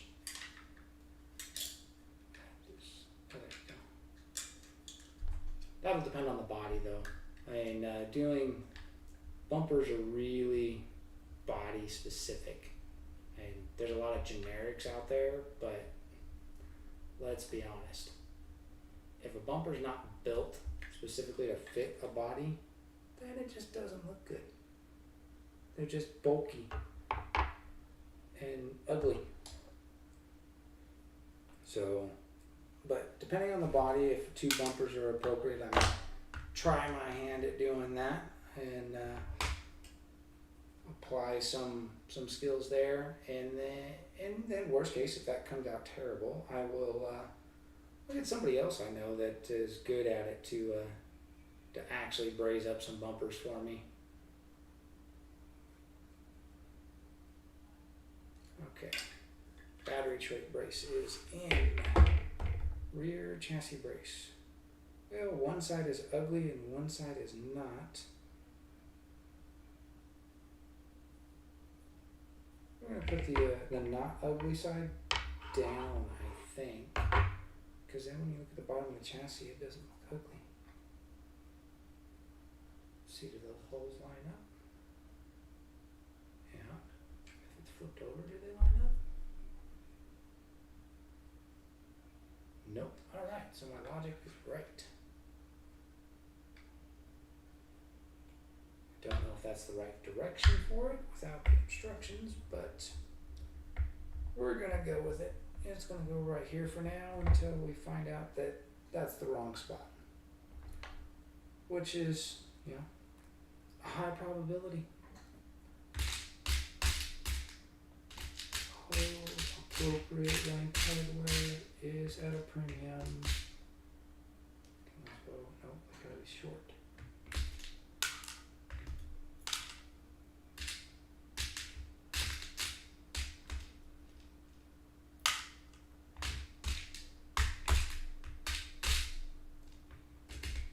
Just enough.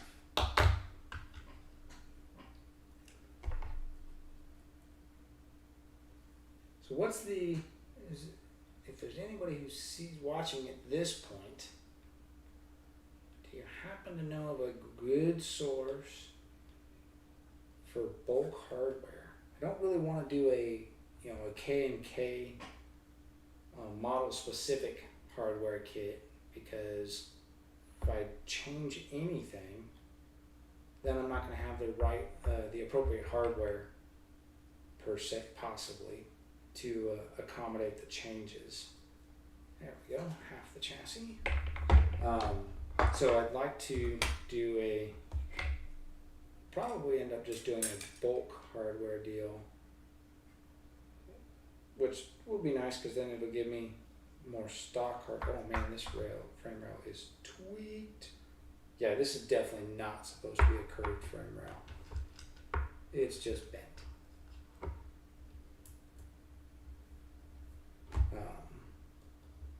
McMasterCar is a site that I have used in the past. Not exactly cheap, but it's a good source for bulk hardware. And I've also heard of people ordering on eBay, getting hardware at decent prices.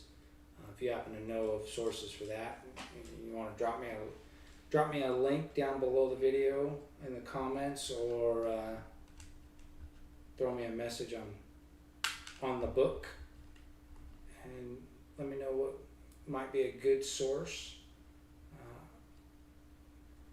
especially if it's aluminum hardware. I really kind of want to try and do as much of a lightweight build as possible, but I really don't know about doing aluminum hardware. Maybe for all the non-critical supports, do aluminum hardware, and then for all the stuff that actually sees load, do stainless hardware. Silver aluminum for all the non-criticals, and stainless for all the critical stuff, like the link joints and whatnot. You don't want to be breaking a bolt, ripping a bolt out of your, pulling a link out when you're running your truck because an aluminum bolt broke. They're not super strong. Maybe that's what I'll do when I take this back apart. If I strip it, yeah, it'll be worth stripping it all the way down, I guess. Oh man, those are way too long, and they'll stop me from putting the transmission in. That's got to change. And the skid's got to go on. Alright, we're just going to go past those two for a moment. Put this one in at the front. But yeah, maybe when I take it apart, find out how much all the hardware weighs, and then decide where aluminum hardware can go, and see how much weight switching those out to aluminum could possibly save. It's probably not enough for it to be worthwhile, but only one way to know for sure, right? Someone's got to do it. Plus the aluminum stuff, you can get it in some nice, sweet anodized colors.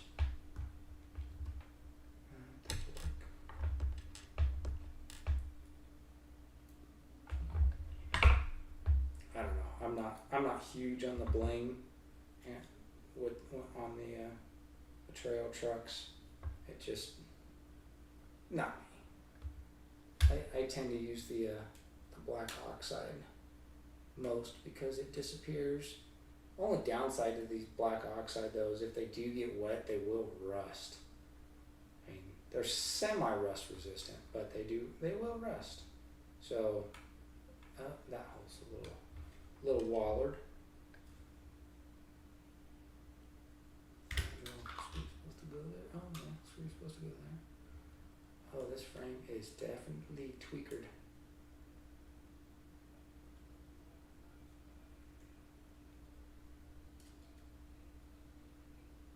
Now on the drift cars, I do have some aluminum bling on those, but that's a whole different thing though. Those are supposed to be blinged out.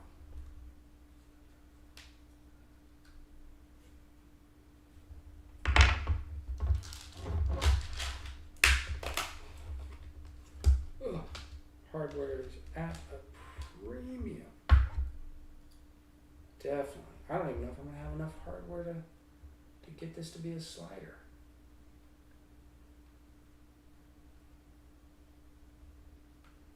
I wonder if the person who had this before me decided to keep all the hardware. They're like, let me take this truck apart because I want to keep all the hardware. It's so far there's quite a bit of hardware in this. I mean, it's all just bolts. It's not, there's no nuts or washers yet, but quite a bit of hardware for what it is. Actually, okay, now this kid, of course, that, damn it. See, there I go, putting a bolt in that has to serve a secondary function.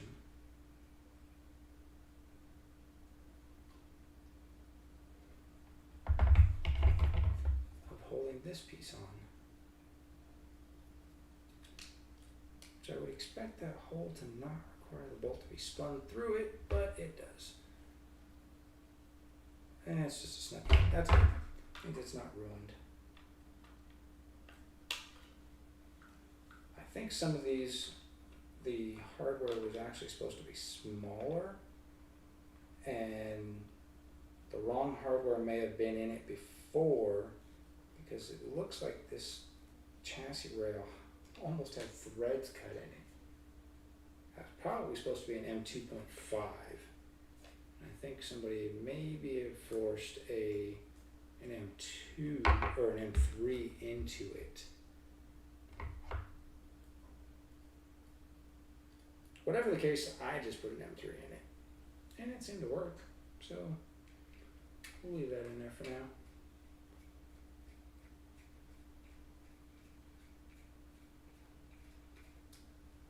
I guess that's not lining up quite right. There it goes.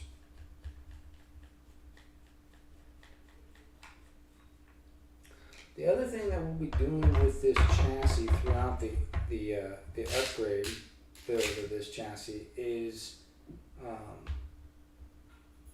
using it to discuss things on, how to set up a suspension properly, how to adjust your link lengths to get the proper pinion angles, how to fix that kind of stuff. What matters on your drive shaft, what matters, when it matters, what the results are. Okay. So basically, it's going to become, a learning tool throughout the process of upgrading it to be something more. Which I'm actually really looking forward to being able to do a lot of that. But the first part of it meant we had to actually build the truck and make it a usable vehicle. So we've got a chassis.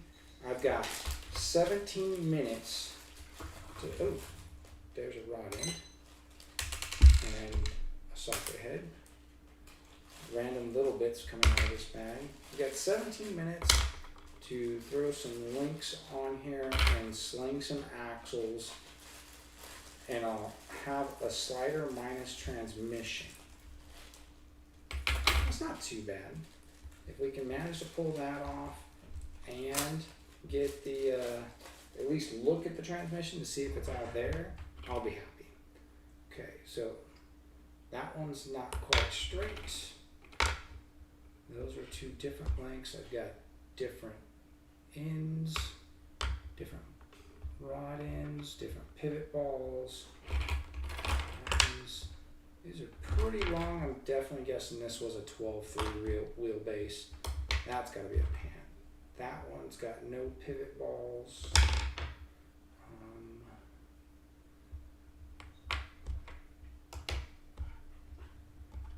Well, I don't think we have a complete link set here. Because these, that one could go down. Maybe we do, I'm shy on rod and pivot balls by this one link that has none.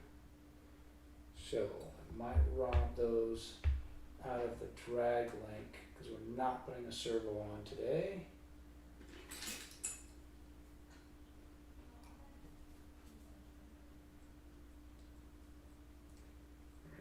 I'm just hoping that I can get these two to be similar enough in length to function for the front lowers. There we go. Alright. We're going to use that for the front upper, which is really close in length to those. Which means I have, that's got to be the pan hard with that kick down. So you're the drag link.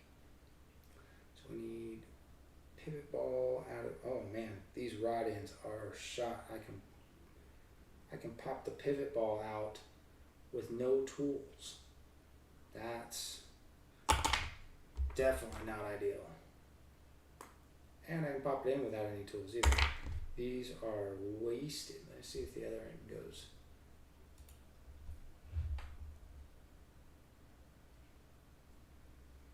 I never have heard anything good about, oh, that's so bad. Typically when you're doing pivot balls, you either have to use a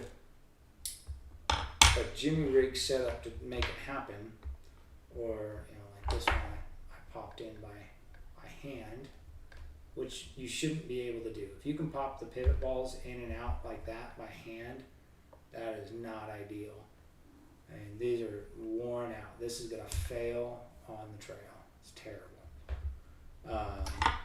Typically what you installing a tool like this is almost a necessity, or something similar that you've figured out for installing them yourself because they're so tight. But basically you just put that little guy in there, and then a nice little crimp, which this one's so soft I barely had to put any pressure, and it pops your pivot ball in. And then if you need it out, you put it on there that way, flip it over, and then it'll pop up in that little window. Let's see if I can, so you can see that little pivot ball popped up in that little window, and now the pivot ball is out. So when the pivot balls are a lot stiffer, like they're supposed to be, that takes a lot more effort to make happen. But these are, I guess they're for doing shocks. I think they're shock pliers. If you wanted to look them up, I can add a link to an Amazon version if you want to check them out. It's a fantastic tool for link building on the trail trucks. One, for dealing with pivot balls like that, and two, for actually building your links and getting them all sorted and tightened down. And obviously they work good for putting the pivot balls in, and they also work good for doing shock building. So, all right, so let's sling some links on the axle real quick. That I do have semi-appropriate hardware for. So the front upper is going to go, doesn't matter if it goes left or right, not at the moment. Servo's here, which means the drag link goes that way.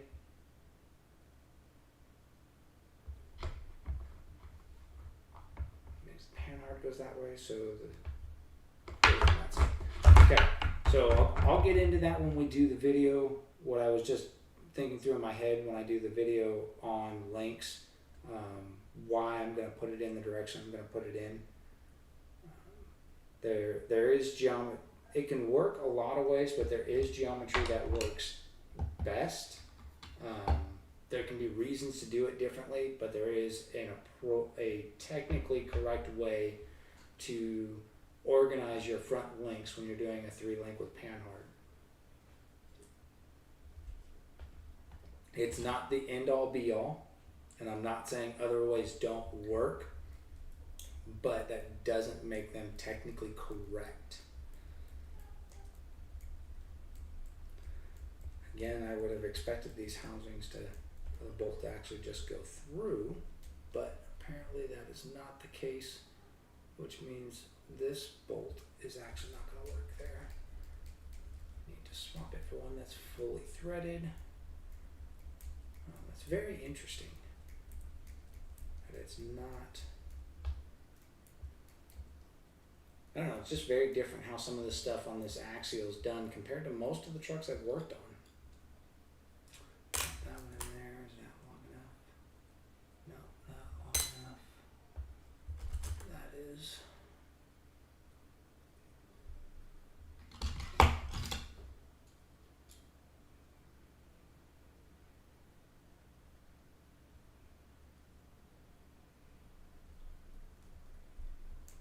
Put that one in from that direction.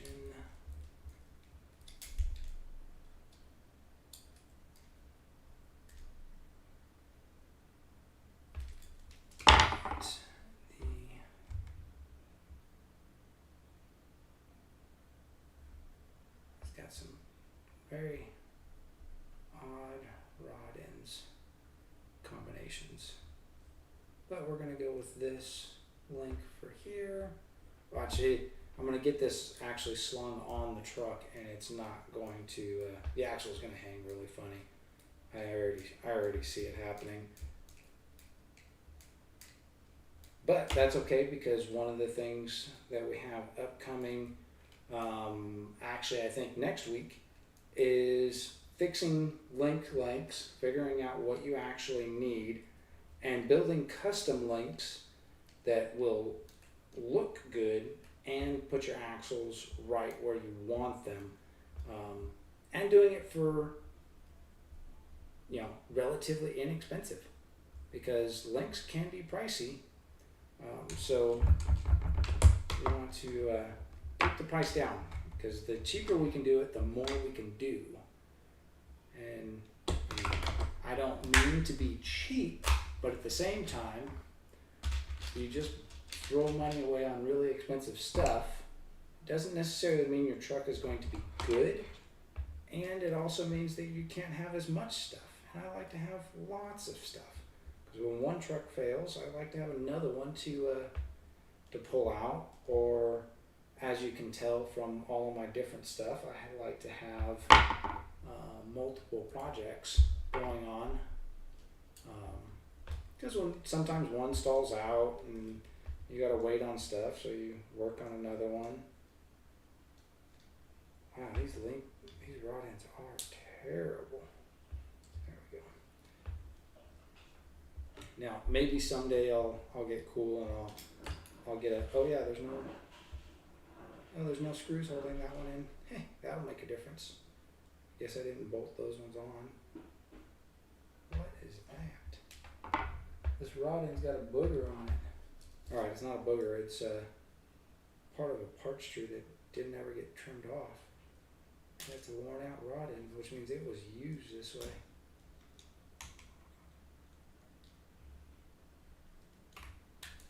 There we go. But yeah, being able to have multiple projects going on and not break the bank is always nice. But at the same time, there's some stuff you just can't do yourself for whatever reason, so buying is the other option. And it's not a terrible option. I mean, I can't make a transmission from scratch that'll compare to, you know, a Vanquish transmission or a bomb-proof transmission. I don't have the machinery to do that, so not quite something that's an option. So when you want something like that, you have to purchase it, which is fine. But something as simple as links, I promise you, you can build those yourself. Some relatively inexpensive tools, and by relatively I mean the most expensive tool I bought was $40, and it could be replaced by a tool that cost a couple of bucks. I just wanted to be lazy, so it's a power tool instead of a hand tool. But yeah, the rest of it is just the know-how, and the know-how is, well, you're gonna find that out next week. I'll be happy to share all that know-how. With 5 minutes left to go until I hit my 8:30 mark, I don't think I'm going to get both axles slung, but we might go a couple minutes over just so I can get both axles slung. Because it'll be, you know, not too long to throw a couple more bolts in. So I don't mind sticking it out to get both of them under there. And at this point, I have everything needed to do it in front of me. I just can't believe that every screw that's got to go into the axial plastic has to be threaded from the start. There's no drop through the holes at all. Most of them I'm talking about is most of the parts on all the other trucks. So if I'm putting the screw in from here, this side is clearanced for the screw to just go right through, and then it threads into this side only. Whereas with these axial parts, it's actually the threading in is starting here, and you have to thread it all the way through, and that's quite a bit more time consuming. It makes me understand why a lot of guys use, you know, the power drivers for building these kits, because this is a lot of turning versus, you know, a lot of my other trucks. I don't think I have any of them that have that kind of setup on them. Okay, the front axle's ready to hang. Let's grab the rear. Same thing, it's going to be threaded all the way through. There we go, we want this one. So I'm going to start with the longer links, which is typical, will be the lower links. So that's where I'm going to put them. The part that's odd about what I'm seeing, unless I put the wrong links on the front lowers, oh, that's probably what I did. These links here have brass pivot balls. Those are probably set up to be the front lower links. What's the length difference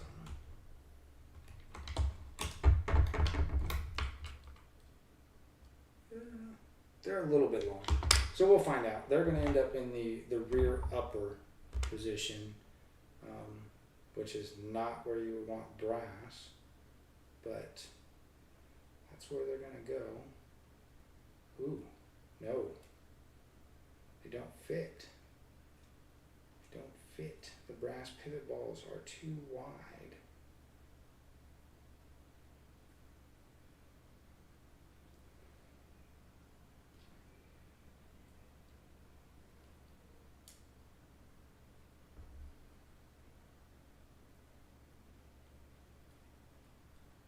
I'm not going to force that.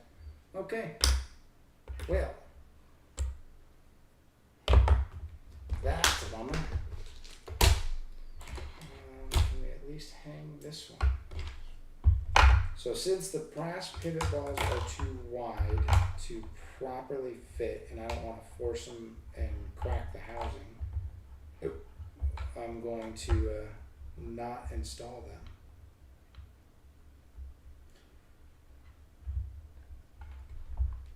Means that the rear axle is not going on the truck tonight. I don't like the fit of these pivot balls in here either.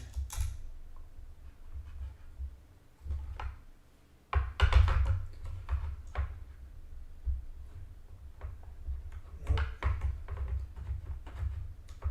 All right. Well, that's we're gonna call it a dud on slinging the axles. The pivot balls, one, are worn out and all need to be replaced, and well, the rod ends in general, and the brass ones don't fit. Those ones don't look worn out, but they don't fit the parts that are here. The pivot ball itself is just too wide, so that's a no-go. I guess the only thing we can do with a couple minutes left is take a look at the transmission and see if all the parts are there. Oh, hey, Lance jumped on. He bought the Oh, bought the power screwdriver just for his SCX10. Yeah, that doesn't surprise me. Yeah, well, and you said the links with the angles are usually the uppers. Yeah, and that's why I assumed that these guys with the brass pivot balls were uppers. I was going to put them on the rear because they're longer. There's two of them with the brass pivot balls in them, and they both have bent rod ends on them. But it just doesn't make sense to add weight to the rear upper links.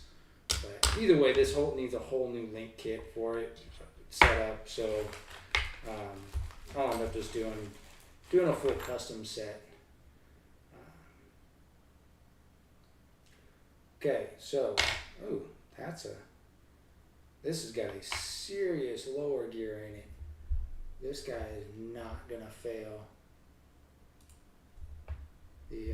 This is the lower gear in the 3-gear trans. It's the typical 3-gear trans, but this is the lower gear in it, and this guy is a beast. One solid piece. It's definitely machined hardened steel. It doesn't have through pins for the drive shaft outputs, but that's okay. I've got my Viterra transmission that I ran for a long time didn't have through pins, and I never had an issue with it. The trick to that is using a decent quality set screw and making sure that it's got some Loctite on it, putting it in, and seating it real good, and then letting the Loctite cure before you actually go and run it. Once the Loctite sets, then you're good. So I don't foresee any issues with that setup. At least with me having it, I wouldn't see any issues. Not sure that we'll stay with this, but so we've got the trans case, we've got the lower gear, a nice beastie lower gear on there. We've got so I don't see and